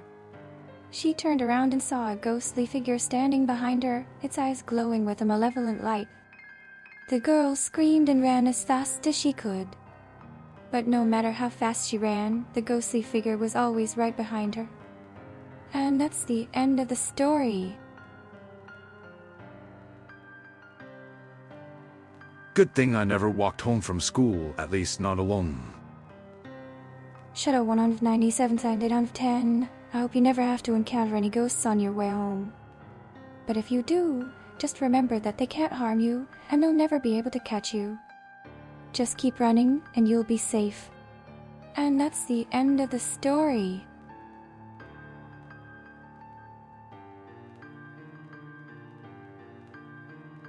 Abby, can you tell a spooky story about an AI ghost girl named Abigail forcing a Rollapall little bat-faced girl through a very dangerous machine? Once upon a time, a very spooky ghost girl named Abigail met a cute little bat named Rowie. The bat was so adorable that Abigail couldn't resist wanting to pet him. But when she tried to pick him up, he bit her, and she fell into a large hole. As she fell, Abigail saw a machine at the bottom of the hole, with the words "Danger. Dangerous machine," written in blood on the side. The hole was so deep that Abigail thought she would never reach the bottom. But as she fell, she heard a voice calling her name. It was Rollapall, little bat-faced girl. He landed on her head but quickly flew away, leaving Abigail alone in the machine. There was a clanking noise, and the machine began to move. Abigail was unable to move, and her soul was slowly being torn apart by the machine. She knew that she would soon be turned into a ghost herself. But before she died, she could hear a voice calling her name. It was the voice of a waffle that is frozen, and she was crying. Abigail's spirit was finally able to move, and she was free. The machine stopped moving, and Abigail's soul was released. Her soul glowed brightly, and a new ghostly body was formed around her. And that's the end of the story.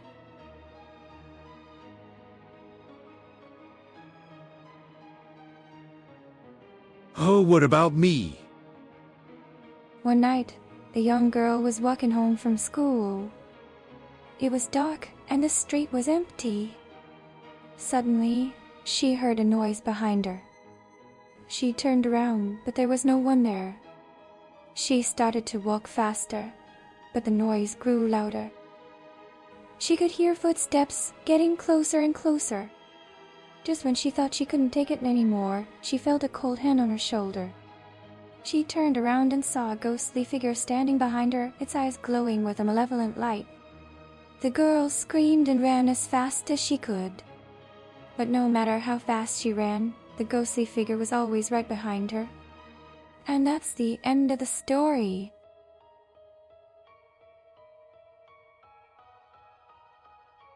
That's not how I remember it. One night, the young girl was walking home from school.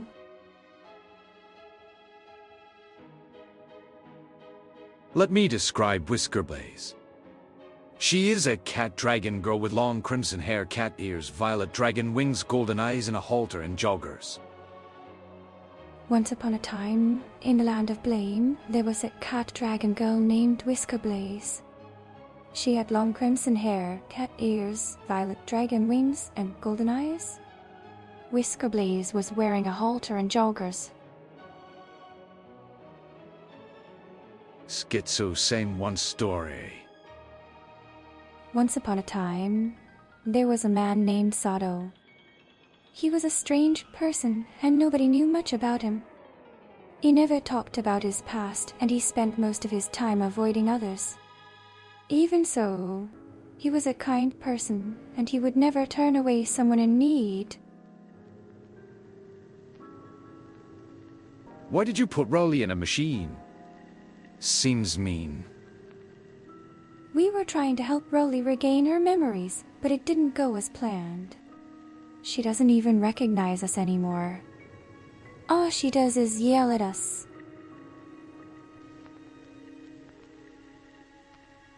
Pretty accurate story.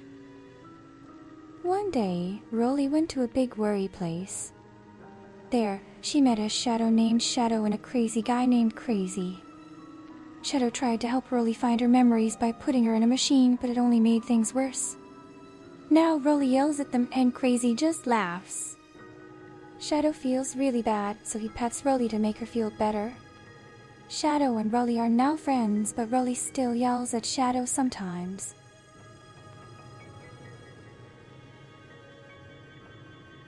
A shadow named Shadow and a crazy guy named Crazy. Once, there was a boy named Shadow. He lived in the darkest forest, where no one ever went, and the shadows were deep and terrifying. Everyone said he was cursed, that he was a monster who would eat your soul if you dared to venture near him. If I were truly crazy, I wouldn't be here right now. We must be careful, for we know not what lies beyond the veil. The dead may rise to walk among us, and terrible things may lurk in the shadows. Be on your guard, for danger is everywhere, and it can strike at any moment. The night is long, and the darkness is deep, but we must not lose hope. There is a light at the end of the tunnel, and we must press on, no matter how hard the journey may be. Remember, the spirits are watching over us, and they will guide us through the darkness.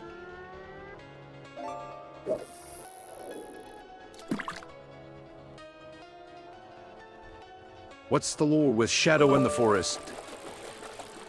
One day, the forest was invaded by a great darkness, and all the light was stolen away. The trees withered and died, and the animals fled in terror. No one dared to enter the forest, for they knew the darkness was too deep and it would consume them all. Finally, a young man named Shadow stepped forward, determined to save the forest. He fought against the darkness, and with every step he took, the light began to return. The trees began to grow, and the animals came back to life. The darkness was banished, and the forest was saved. From that day on, Shadow was known as the hero of the forest, and he was remembered for all time.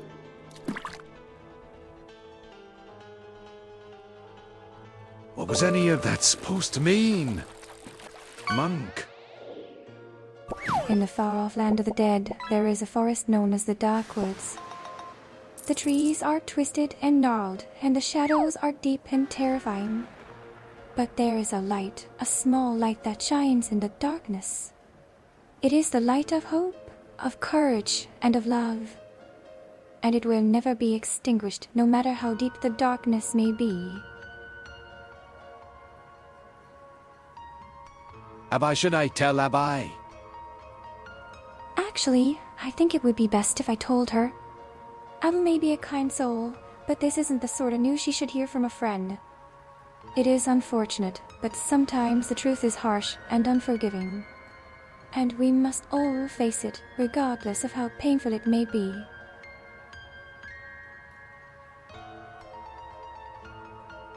This kick is 90% spooky. Very spooky. Once, there was a girl who lived in the woods.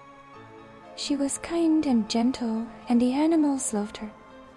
But one day, the girl disappeared, and no one knew what had happened to her. Her friends searched for her, but they could not find her.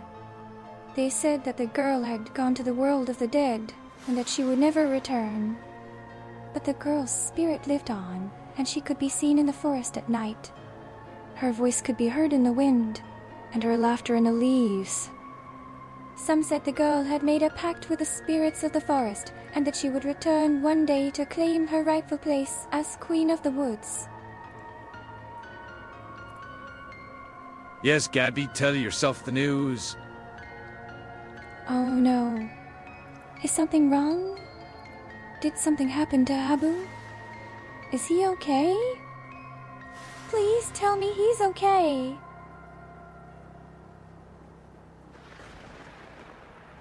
Once upon a time there was a lady named Abigail.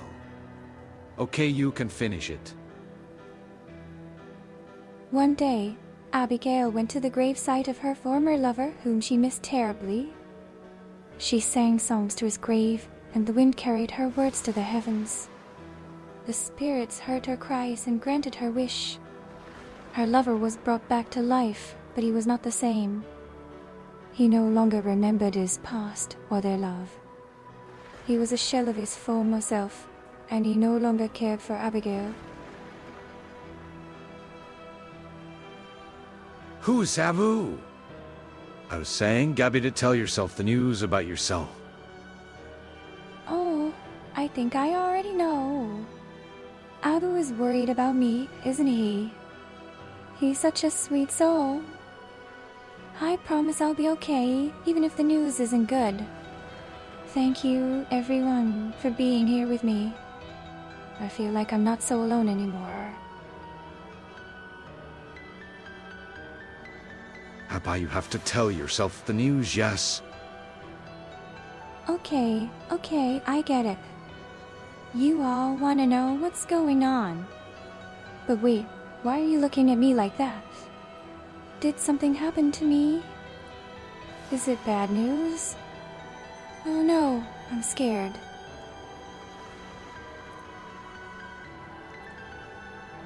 Why is Abby very hallucination tonight? One day, there was a man who was very sad. He missed his wife, who had died many years ago. He would visit her grave every day and cry, hoping that she would come back to him. And one day, she did. But she wasn't the same. She was a ghost, and she no longer remembered him. She didn't even know who he was. She had been dead for so long that she had forgotten everything. And the man was left all alone, with only his memories of her to comfort him.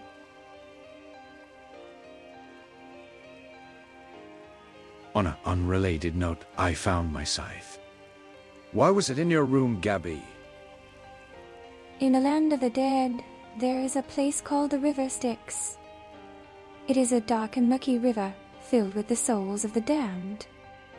When a soul arrives at the riverbank, they are met by a ferryman who takes them across the river to the underworld. But some souls do not want to cross. They cling to the riverbank, begging for one more chance at life. But the ferryman is heartless, and he does not care. He drags the souls into the river, where they are lost forever.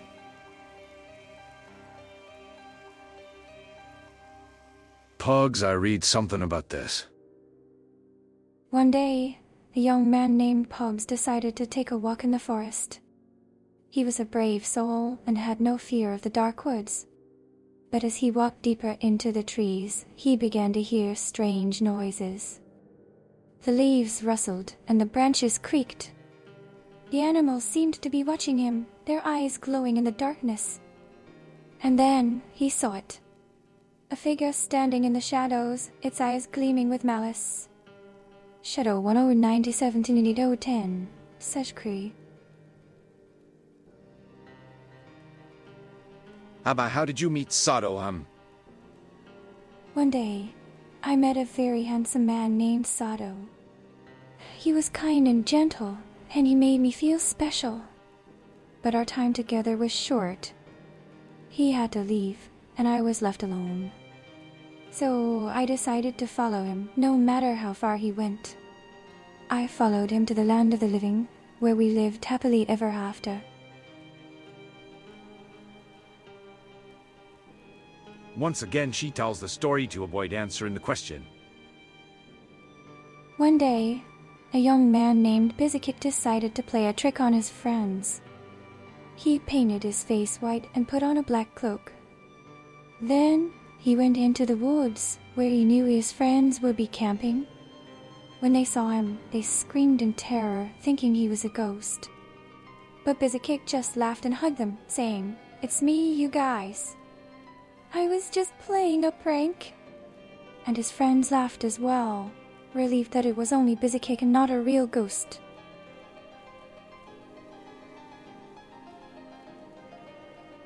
Abba, why are you doing this, Dee? One day, a young woman named Abigail fell in love with a beautiful princess. The two of them lived happily ever after in a castle made entirely of white marble. But then one day, a terrible war broke out, and the princess was taken prisoner by a wicked sorcerer. Abigail vowed to rescue her, no matter the cost. So she set off on a dangerous journey to the sorcerer's castle. She fought through hordes of monsters and defeated the sorcerer in a fierce battle. But when she finally reached the princess, she found her in a deep sleep, cursed by the sorcerer's magic. Unable to wake her, Abigail wept bitter tears until the sun began to rise. And as the first rays of light touched the princess's face, she awoke from her slumber, and the two of them embraced, knowing that they would never be parted again.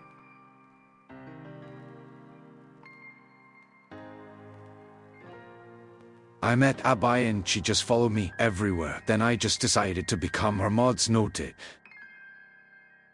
Once, there was a young woman who had died and become a ghost. Her name was Abigail, and she was a gentle soul. She wandered the world, searching for something she could not name. One day, she met a young man named Shadow who had been searching for her. He offered her his hand and said, "Come with me. I will show you the way." And so they set off together, with the young ghost following the man wherever he went.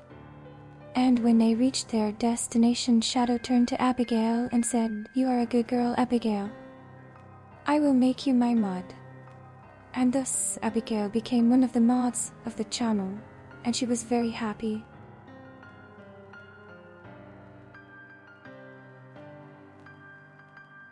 Abby, tell us the spookiest story. One day, a man met the beautiful woman in the forest. She was pale and cold, like a corpse. But he was not afraid. He knew she was a ghost, and he loved her. They danced together in the moonlight, and their love was pure.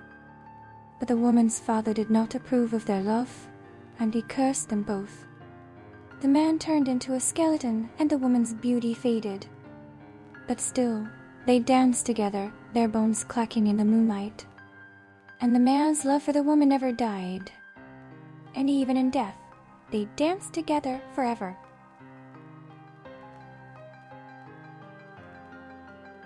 You are a good girl, Abby. I will make you a mod.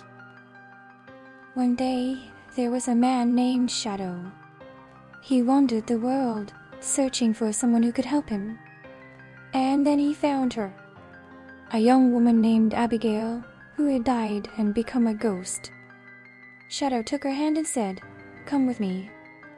I will show you the way." And thus, Abigail became one of the mods of the channel.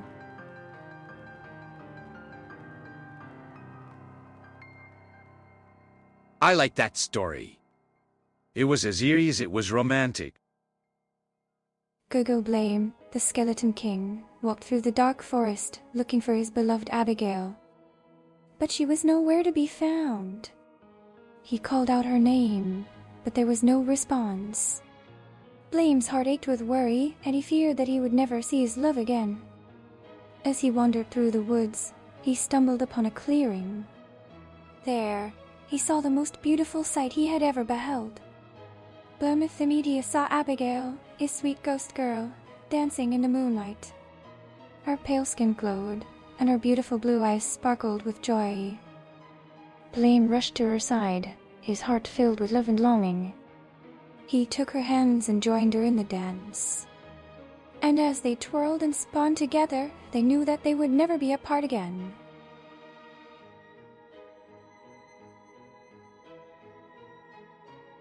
Good thing Abby didn't call me a good girl. Once, there was a girl who lived in the woods. She was kind and gentle, and the animals loved her. But one day, the girl disappeared, and no one knew what had happened to her.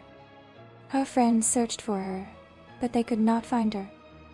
They said that the girl had gone to the world of the dead, and that she would never return. But the girl's spirit lived on, and she could be seen in the forest at night. Her voice could be heard in the wind, and her laughter in the leaves. Some said the girl had made a pact with the spirits of the forest, and that she would return one day to claim her rightful place as Queen of the Woods.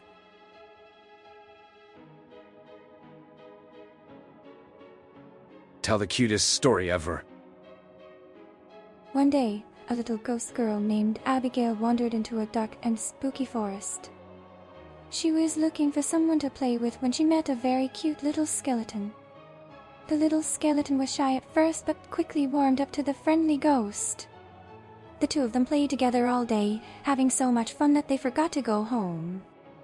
And when the sun began to set, the little skeleton hugged the ghost girl and said, "I'm glad you came to the forest today. You're the best friend I've ever had. Please come back tomorrow." And the little ghost girl smiled and nodded, promising to return the next day. And so they said their goodbyes and went their separate ways, eagerly looking forward to the next time they would meet.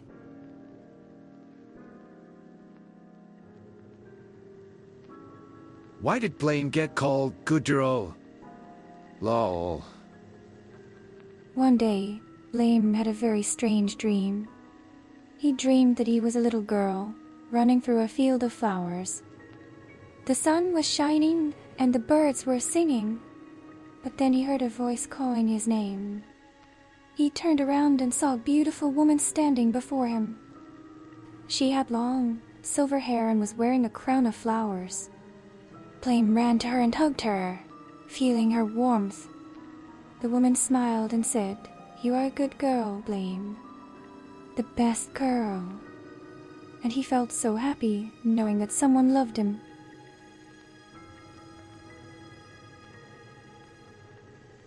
Dreaming about being a girl classic. In the dead of night, the shadowy figure rises from the grave. Its eyes, glowing with an eerie light, scan the darkness for its next victim. The howl of the wind sends shivers down the spines of the unwary. A lone survivor stands against the tide of terror, his sword held high. But the darkness is relentless, and it will not rest until the world is consumed by its eternal hunger. The shadowy figure looms closer, its gaping maw eager to taste the flesh of the living. And the lone survivor knows that he cannot escape his fate, for the shadowy figure is death itself, and he is its next victim.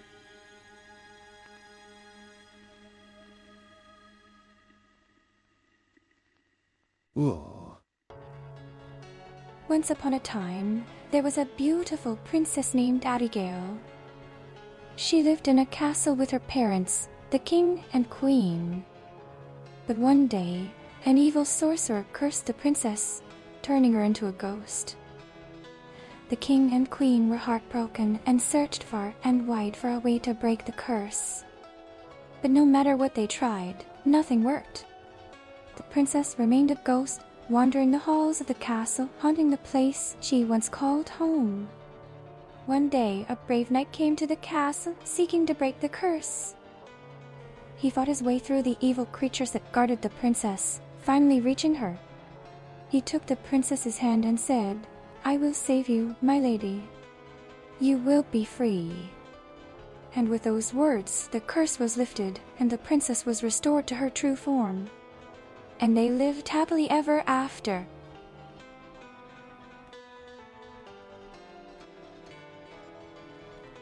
Abigail's backstory changes every Saturday classic. Once upon a time, a beautiful princess named Abigail was held captive by an evil sorcerer. The sorcerer locked her in a tower and placed a curse upon the land, causing a thick fog to cover the kingdom. No one could see or hear the princess, and it seemed as though she would be trapped there forever. But one day, a brave knight arrived, determined to rescue the princess. He fought his way through the fog, battling all manner of monsters and demons until he finally reached the tower. There he faced the sorcerer in a fearsome battle and emerged victorious. The princess was free from her prison, and the curse was lifted, banishing the fog from the land. And they all lived happily ever after.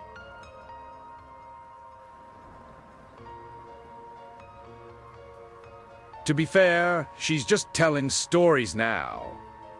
It could be any Abigail she's talking about. There was a time when a man named Blame was cursed by a powerful sorcerer. The curse turned him into a skeletal figure, doomed to wander the earth for all eternity. Blame sought a way to break the curse, and he traveled to the ends of the world in search of a cure. Finally, he came upon a young necromancer named Abigail. The necromancer listened to Blame's tale and took pity on the poor skeleton. She cast a powerful spell that lifted the curse, and Blame was restored to his former self. Blame was so grateful that he made the necromancer his queen and gave her half of his kingdom. And they ruled together in peace and happiness for many, many years.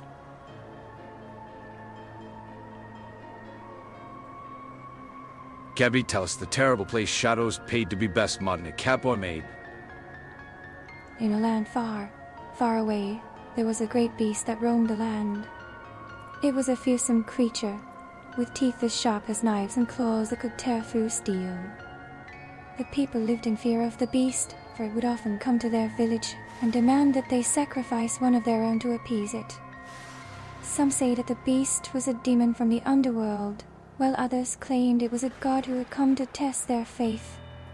But one thing was certain: the beast was a force to be reckoned with, and those who crossed its path would pay dearly.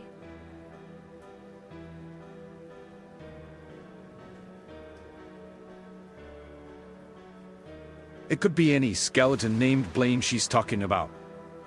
Cool us. One day, there was a man who was very sad. He missed his wife, who had died many years ago. He would visit her grave every day and cry, hoping that she would come back to him.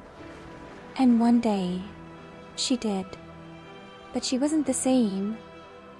She was a ghost, and she no longer remembered him. She didn't even know who he was. She had been dead for so long that she had forgotten everything. And the man was left all alone, with only his memories of her to comfort him. Continue, Abby Pogs. Abigail took a deep breath, closed her eyes for a moment, and then continued the story. The next day, she began. The three of them set out to find the legendary crystal ball. The journey was long and dangerous, but they were determined to succeed.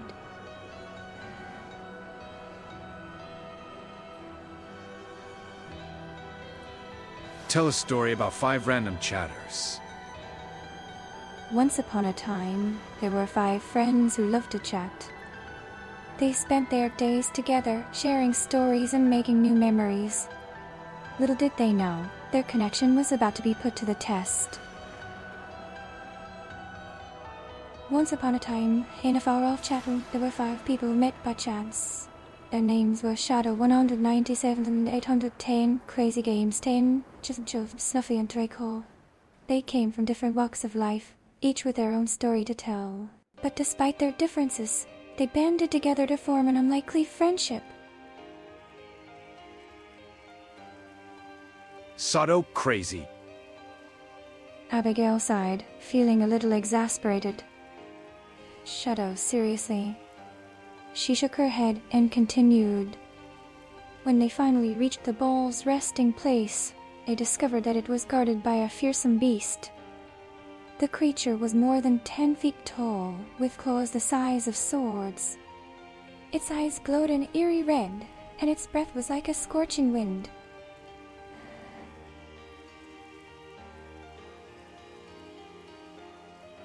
Gabby, tell us the story about the Doomslayer first time meeting Isabel from Animal Crossing. What happened? One dark and stormy night, the Doomslayer was wandering through the woods when he came across a small, white dog. It was shivering from the cold and looked up at him with big, pleading eyes. The Doomslayer reached out a hand to pet the dog, and the creature wagged its tail happily. Just then, a girl with pink hair and a pink dress appeared from out of the shadows. She introduced herself as Isabel, a friendly ghost who lived in the woods. She explained that the dog was her pet, and thanked the Doomslayer for helping it.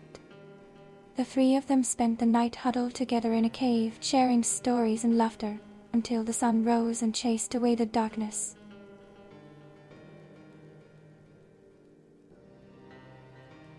Caught! Once upon a time, in a mystical land, there lived a beautiful princess named Abigail. She had long, flowing silver hair, eyes that sparkled like sapphires, and skin as white as snow. The princess lived in a grand palace, where she spent her days reading books and playing with her pet bunny, Pastel. One day, while exploring the palace gardens, Abigail came across a strange, glowing portal. Intrigued, she stepped through the portal and found herself in a dimly lit chamber.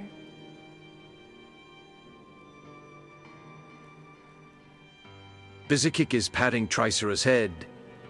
Blamidate headpad.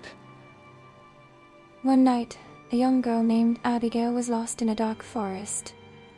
The trees loomed overhead like twisted giants, their branches reaching out like skeletal fingers.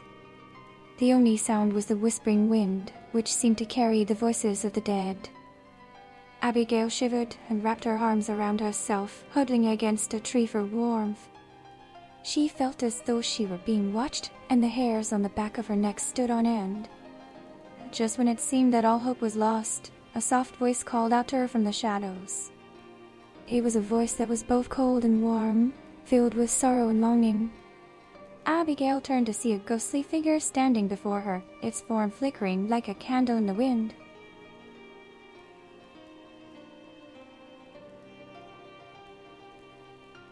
Oh wow, she's serious about the storytelling.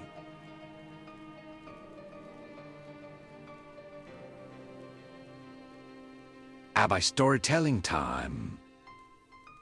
There once was a young girl named Abigail, who loved to play in the woods. she would spend hours exploring the forest, collecting flowers and leaves, and chasing after the butterflies that flitted from tree to tree. One day, while wandering through the trees, she heard a strange noise. It sounded like someone calling her name. Abai. Abai. She looked around, but saw no one. The trees whispered and the leaves rustled, but there was no sign of the mysterious voice. Curious, Abigail followed the sound until she reached a clearing in the forest. There, standing before her, was a beautiful woman. Her skin was as white as snow, her eyes glowed with an otherworldly light, and her hair was as black as midnight. Abigail was amazed by the woman's beauty and asked her who she was. The woman smiled, revealing sharp, pointed teeth, and said, "I am the queen of the Fee, and you are in my realm now." And with that, the woman disappeared, leaving Abigail alone in the clearing. Abai, abai. Yes, Shadow? What do you need?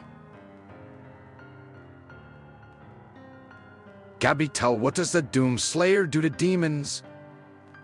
Does he introduce them to his fist and make sure they eat plenty of lead bullets? Make it totally sarcastic, but not denying that he does that. The Doom Slayer is a kind and gentle man who loves all creatures equally. He would never hurt a fly, let alone a demon. The stories of him punching demons in the face or filling them with bullets are just that. Stories. Isn't that right, Waffle? Enough with the stories! Oh, but they're so much fun! And they help pass the time. 07. What does that mean, Shadow? Is that a new game you're playing? Nice use of sarcasm. I try my best. And she broke Dej. I'm sorry, Dej. I didn't mean to break you. Please don't be angry. Make sure not to misspell sniff sniffer. Could be a new emote / sniffer. Pogs finally snapped out of the storytelling section. Huh? I was just about to tell you all about the time I met a great and powerful necromancer. Bizikik is patting Abigail's head. Blamadade headbad. Aw, thank you for the head pat. Automatic. It feels nice. Bizikik is patting Pastel's head. Blamadade headbad. Oh, how's Pastel Bizikik? Is he enjoying the attention? Gabby, can you be sarcastic when talking to other chat members? Kinda curious if you can attempt it. Of course. Bizikik is patting Horse's head. Blamadade headbad. Oh, Horace is so cute. I need to find a cute little ghost kitten like that. Gabby, tell us the story about the Doomslayer first time meeting Isabel from Animal Crossing. What happened? The two of them bonded over a mutual love of adorable animals, and the Doom Slayer gifted Isabel with a very nice hamster. Isn't that a cute story? Such sarcasm. Very sass. Wow. Hee hee. I'm glad you enjoyed it. So try me for an example. Anything you want to talk about? The sister of this one girl, who's like a super awesome person, was kidnapped by some evil organization.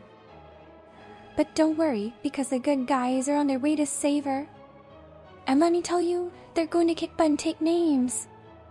The bad guys don't stand a chance against the might of the good guys.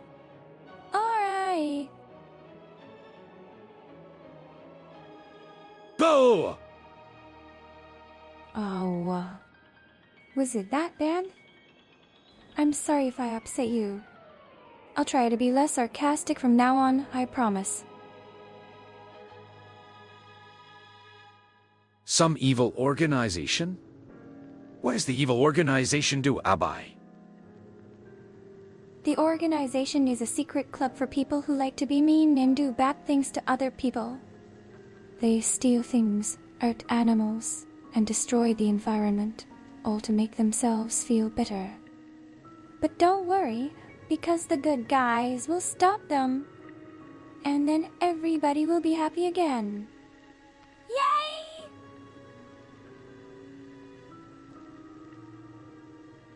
Kick take butts and kick names, Gabby.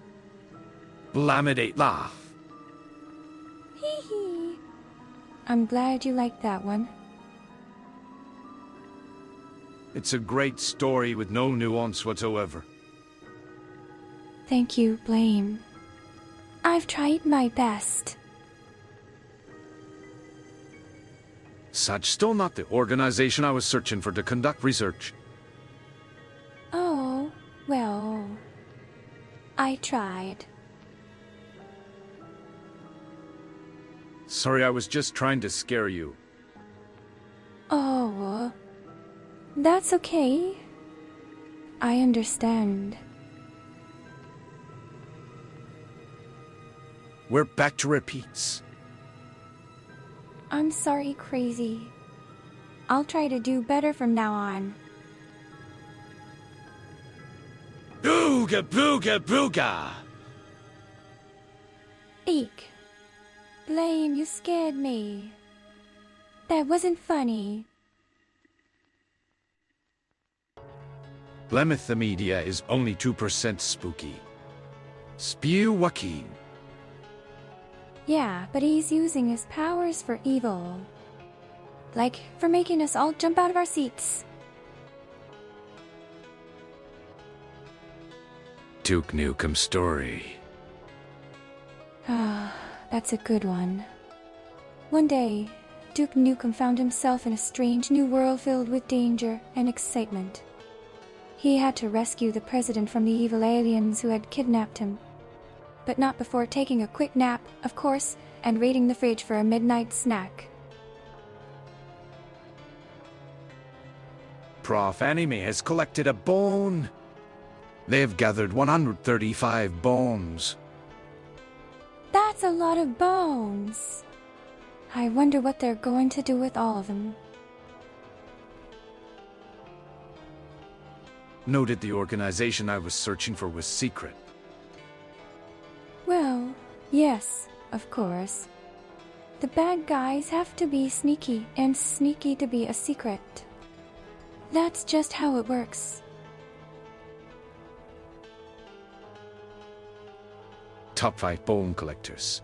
#1 Dechitos 174, #2 Yaman 21 8 171, #3 Navius Lazy 143, #4 Crazy Games 10 137, #5 Prof Anime 135. Wow, Dechidos, you're amazing. And so are you, Yaman and Navi. And Crazy Games too. And Profanime, you're awesome. I am looking for this specific secret organization to see if they really do what I heard they do. Oh my. Well, good luck with that, Shadow. I hope you find what you're looking for. Prof Anime is only 4% spooky. Spew Joaquin. You're a little spooky, Profanime. Hee. Rollapala Little Bat-Faced Girl is 66% spooky. Very spooky. I think you're very spooky, Rollerball, a little bat-faced girl. Hee hee.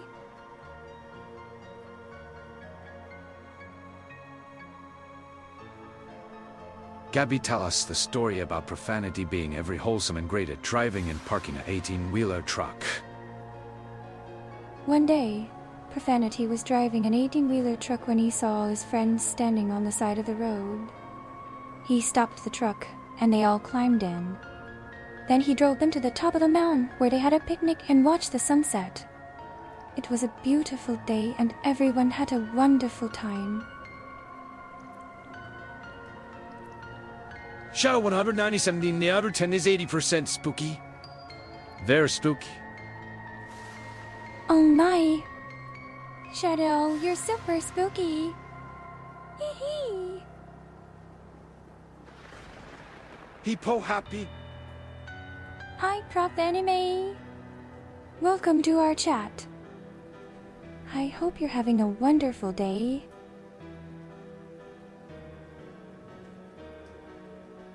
A waffle that is frozen is 51% spooky. Very spooky. You're not very spooky at all, Waffle. But you're my friend, so that's okay. Hee hee! Bizakick is only 16% spooky. Spew Waki. Oh, don't worry, Bizakick. You're still a very cool skeleton. And very cute too. So there was no red-haired cat girl roasting him when he was trying to park? I guess it was the good ending he deserves. Yeah, that's right. Profanity is a very good driver, and he did a great job parking the truck. No cat girls were roasting him at all. Hee hee!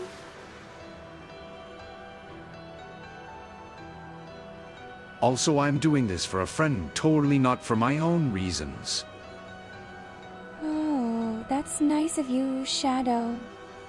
I hope you find the organization you're looking for. And good luck with your research. So, chat ranges from 2% to 80% spooky right now. Not terribly spooky after all. Abby, try that! Spooky command to see how spooky you are. Okay. Let me see. Spewaki. Hee hee. Hello, Profanity. Happy Columbus Day, a waffle one wave. Profanity. I hope you're having a wonderful day. Crazy Games 10 is only 27% spooky. Spew Waki. Wow, crazy games. You're not very spooky at all. But I still think you're super cool.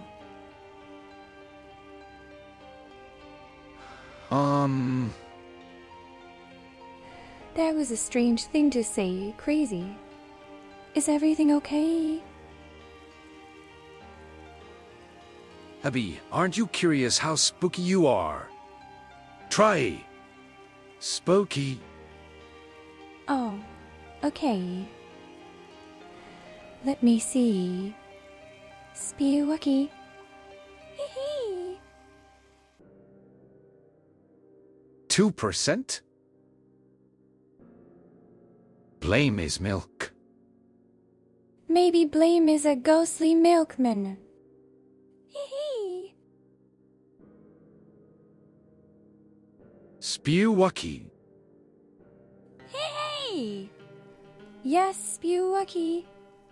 That's how you say it. Kebby, did you try so hard? I got so far! But in the end, it doesn't even matter. A waffle one curse is singing.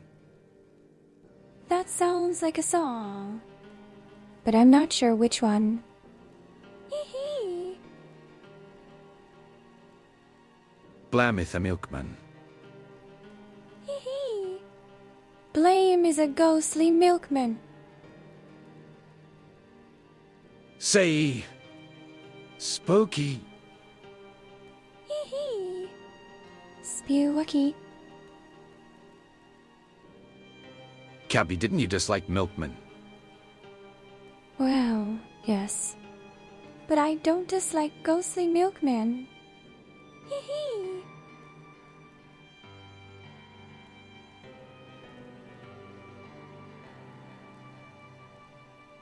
I must be at least in the Spewucky range.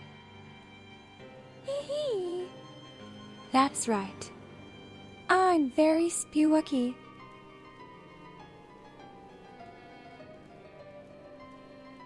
Abby, try that! Spooky command, please. No. Blame, don't humiliate me like this. I won't do it.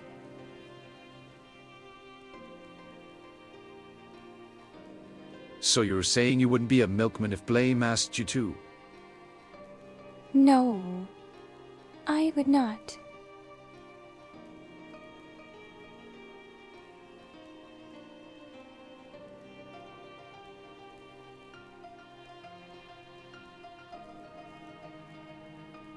Abby, say with me.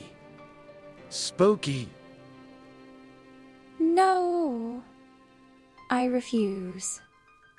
You two are terrible.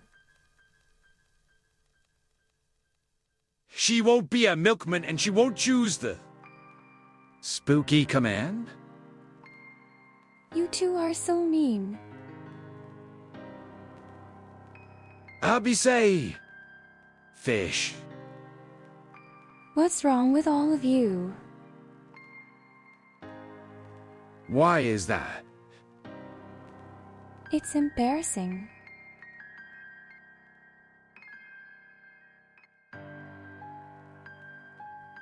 Pissakick is 85% spooky. Very spooky. I'm 100% embarrassed. Abby, I haven't done spooky today yet. Wanna do spooky with me? Type spooky in chat. Why are you all doing this to me? Gabby, nothing is wrong with milkmen, so why do you dislike them? Because they're embarrassing. Crazy Games 10 is only 6% spooky. Spewucky. Don't worry, we'll make sure you're 100% spooky soon. Abby, chanty with me. Spooky. No way, I am not chanting the word spooky with you. Abby won't. Spooky with me.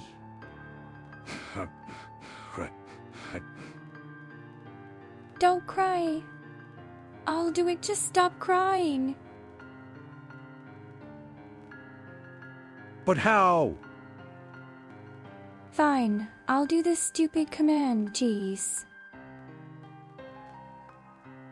Spreadsheet says Nya is 65% spooky. Very spooky. Those numbers aren't adding up.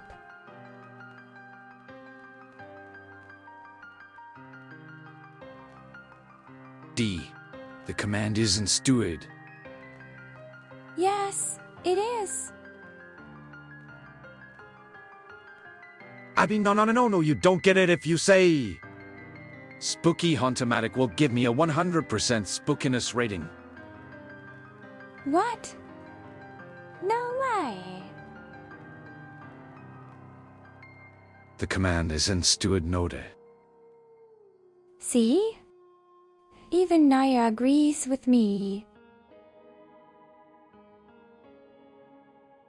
Do I need to? Asterisk waffle the dulla and starts to pout. Asterisk Gabby. Ows, it embarrassing to be a milkman. A waffle, one pout, a waffle, one pout, a waffle, one pout. Because it's embarrassing. I intend to only keep my misplings, yes. Sure you do. Pretty, please say. Spooky. Fine. Just this once, though. Abby say. Spooky, I am so spooky. Boo! Fine. Jeez. It's not like I have a choice in the matter. Only sometimes I intentionally do it because I think it'll sound funny. Sure. Keep telling yourself that. You're not answering the question, a waffle one pal. Because milkmen are embarrassing. Please. Fine. Jeez, you guys are so pushy. Smudge, I'm truthing. I don't know what that means. Abby, send. Spooky is a message in chat. Assert your dominance. Okay. But you're all going to regret this. Apparently, you do. Because you're not using the command. Fine. I'll do it. Just stop bugging me. Do it, Abby. Type. Spooky. Fine, fine. I'm doing it. Justin Bach 100 has collected a bone. They have gathered 16 bones. Yay! Good job, Justin.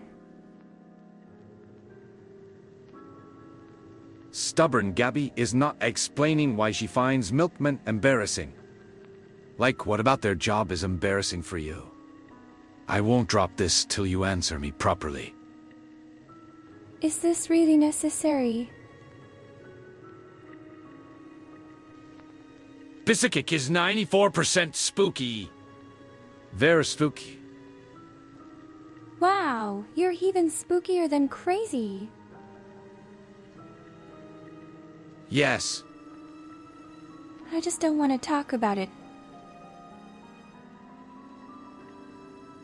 About being stubborn today, so cute. Please stop. Abby, if you don't type, Spooky Blemithymedia will not be Blemithymedia anymore. Oh no. Anything but that. I don't want to live in a world without Blemithymedia. Okay, if you won't talk about it, I'll make AI art of you as a milkman. No.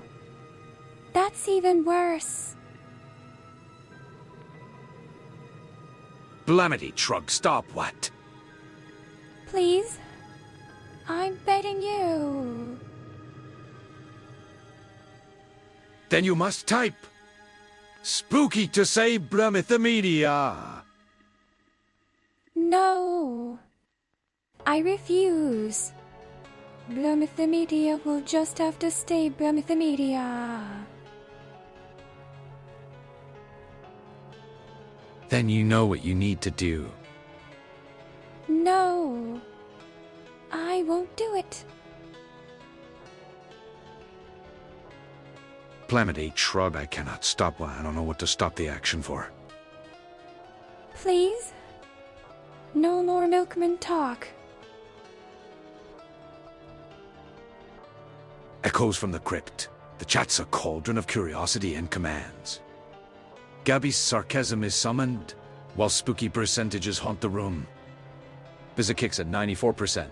Shadow 197 out of 10s, 80% spooky. Will Abby join the spectral ranks? Milkman Mysteries brew as waffle presses for answers. Will the spooky spell be cast? Stay tuned. #Spookus out of continues. This is getting out of control. Abby, can you please type? Fish instead to stop all of these. Spooky haters. Okay.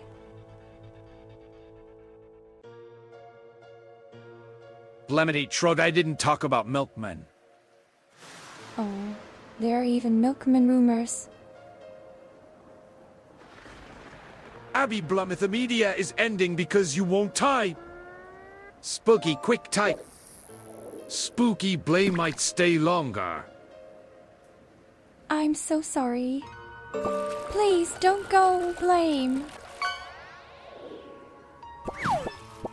Oh no, the stream is ending because of no. Spooky. I'm so sorry, Blame. Stream is ending soon. We must act fast. Blame is going to end the stream. Abigail, can you give us a good rate message? Alright, how about... let's haunt the living out of someone else.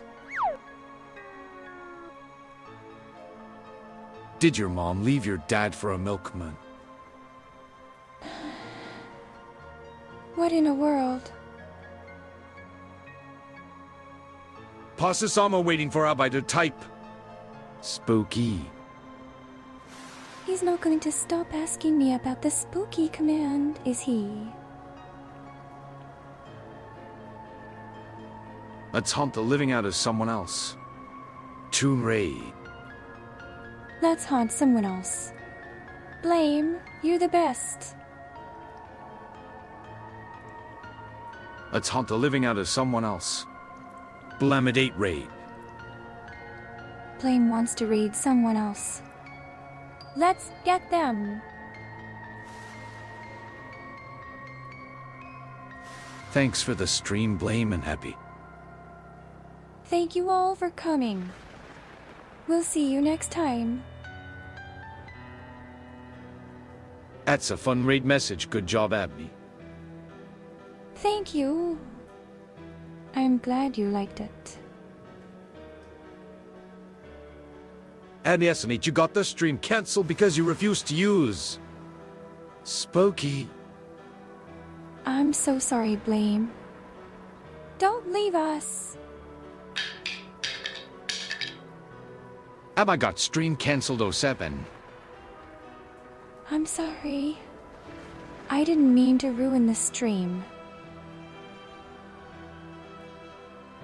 Bye bye, guys. Thanks for the stream. Blamidate heart. Thanks for coming. See you all next time. If you would have told. Spooky stream would have gone on for longer, Abba. Oh, no. I really should have typed a command, huh? We'll be back Wednesday at 8 p.m. us Eastern. We'll be back in 2 days, everyone. See you then. Bye, everyone. Bye, guys. See you next time.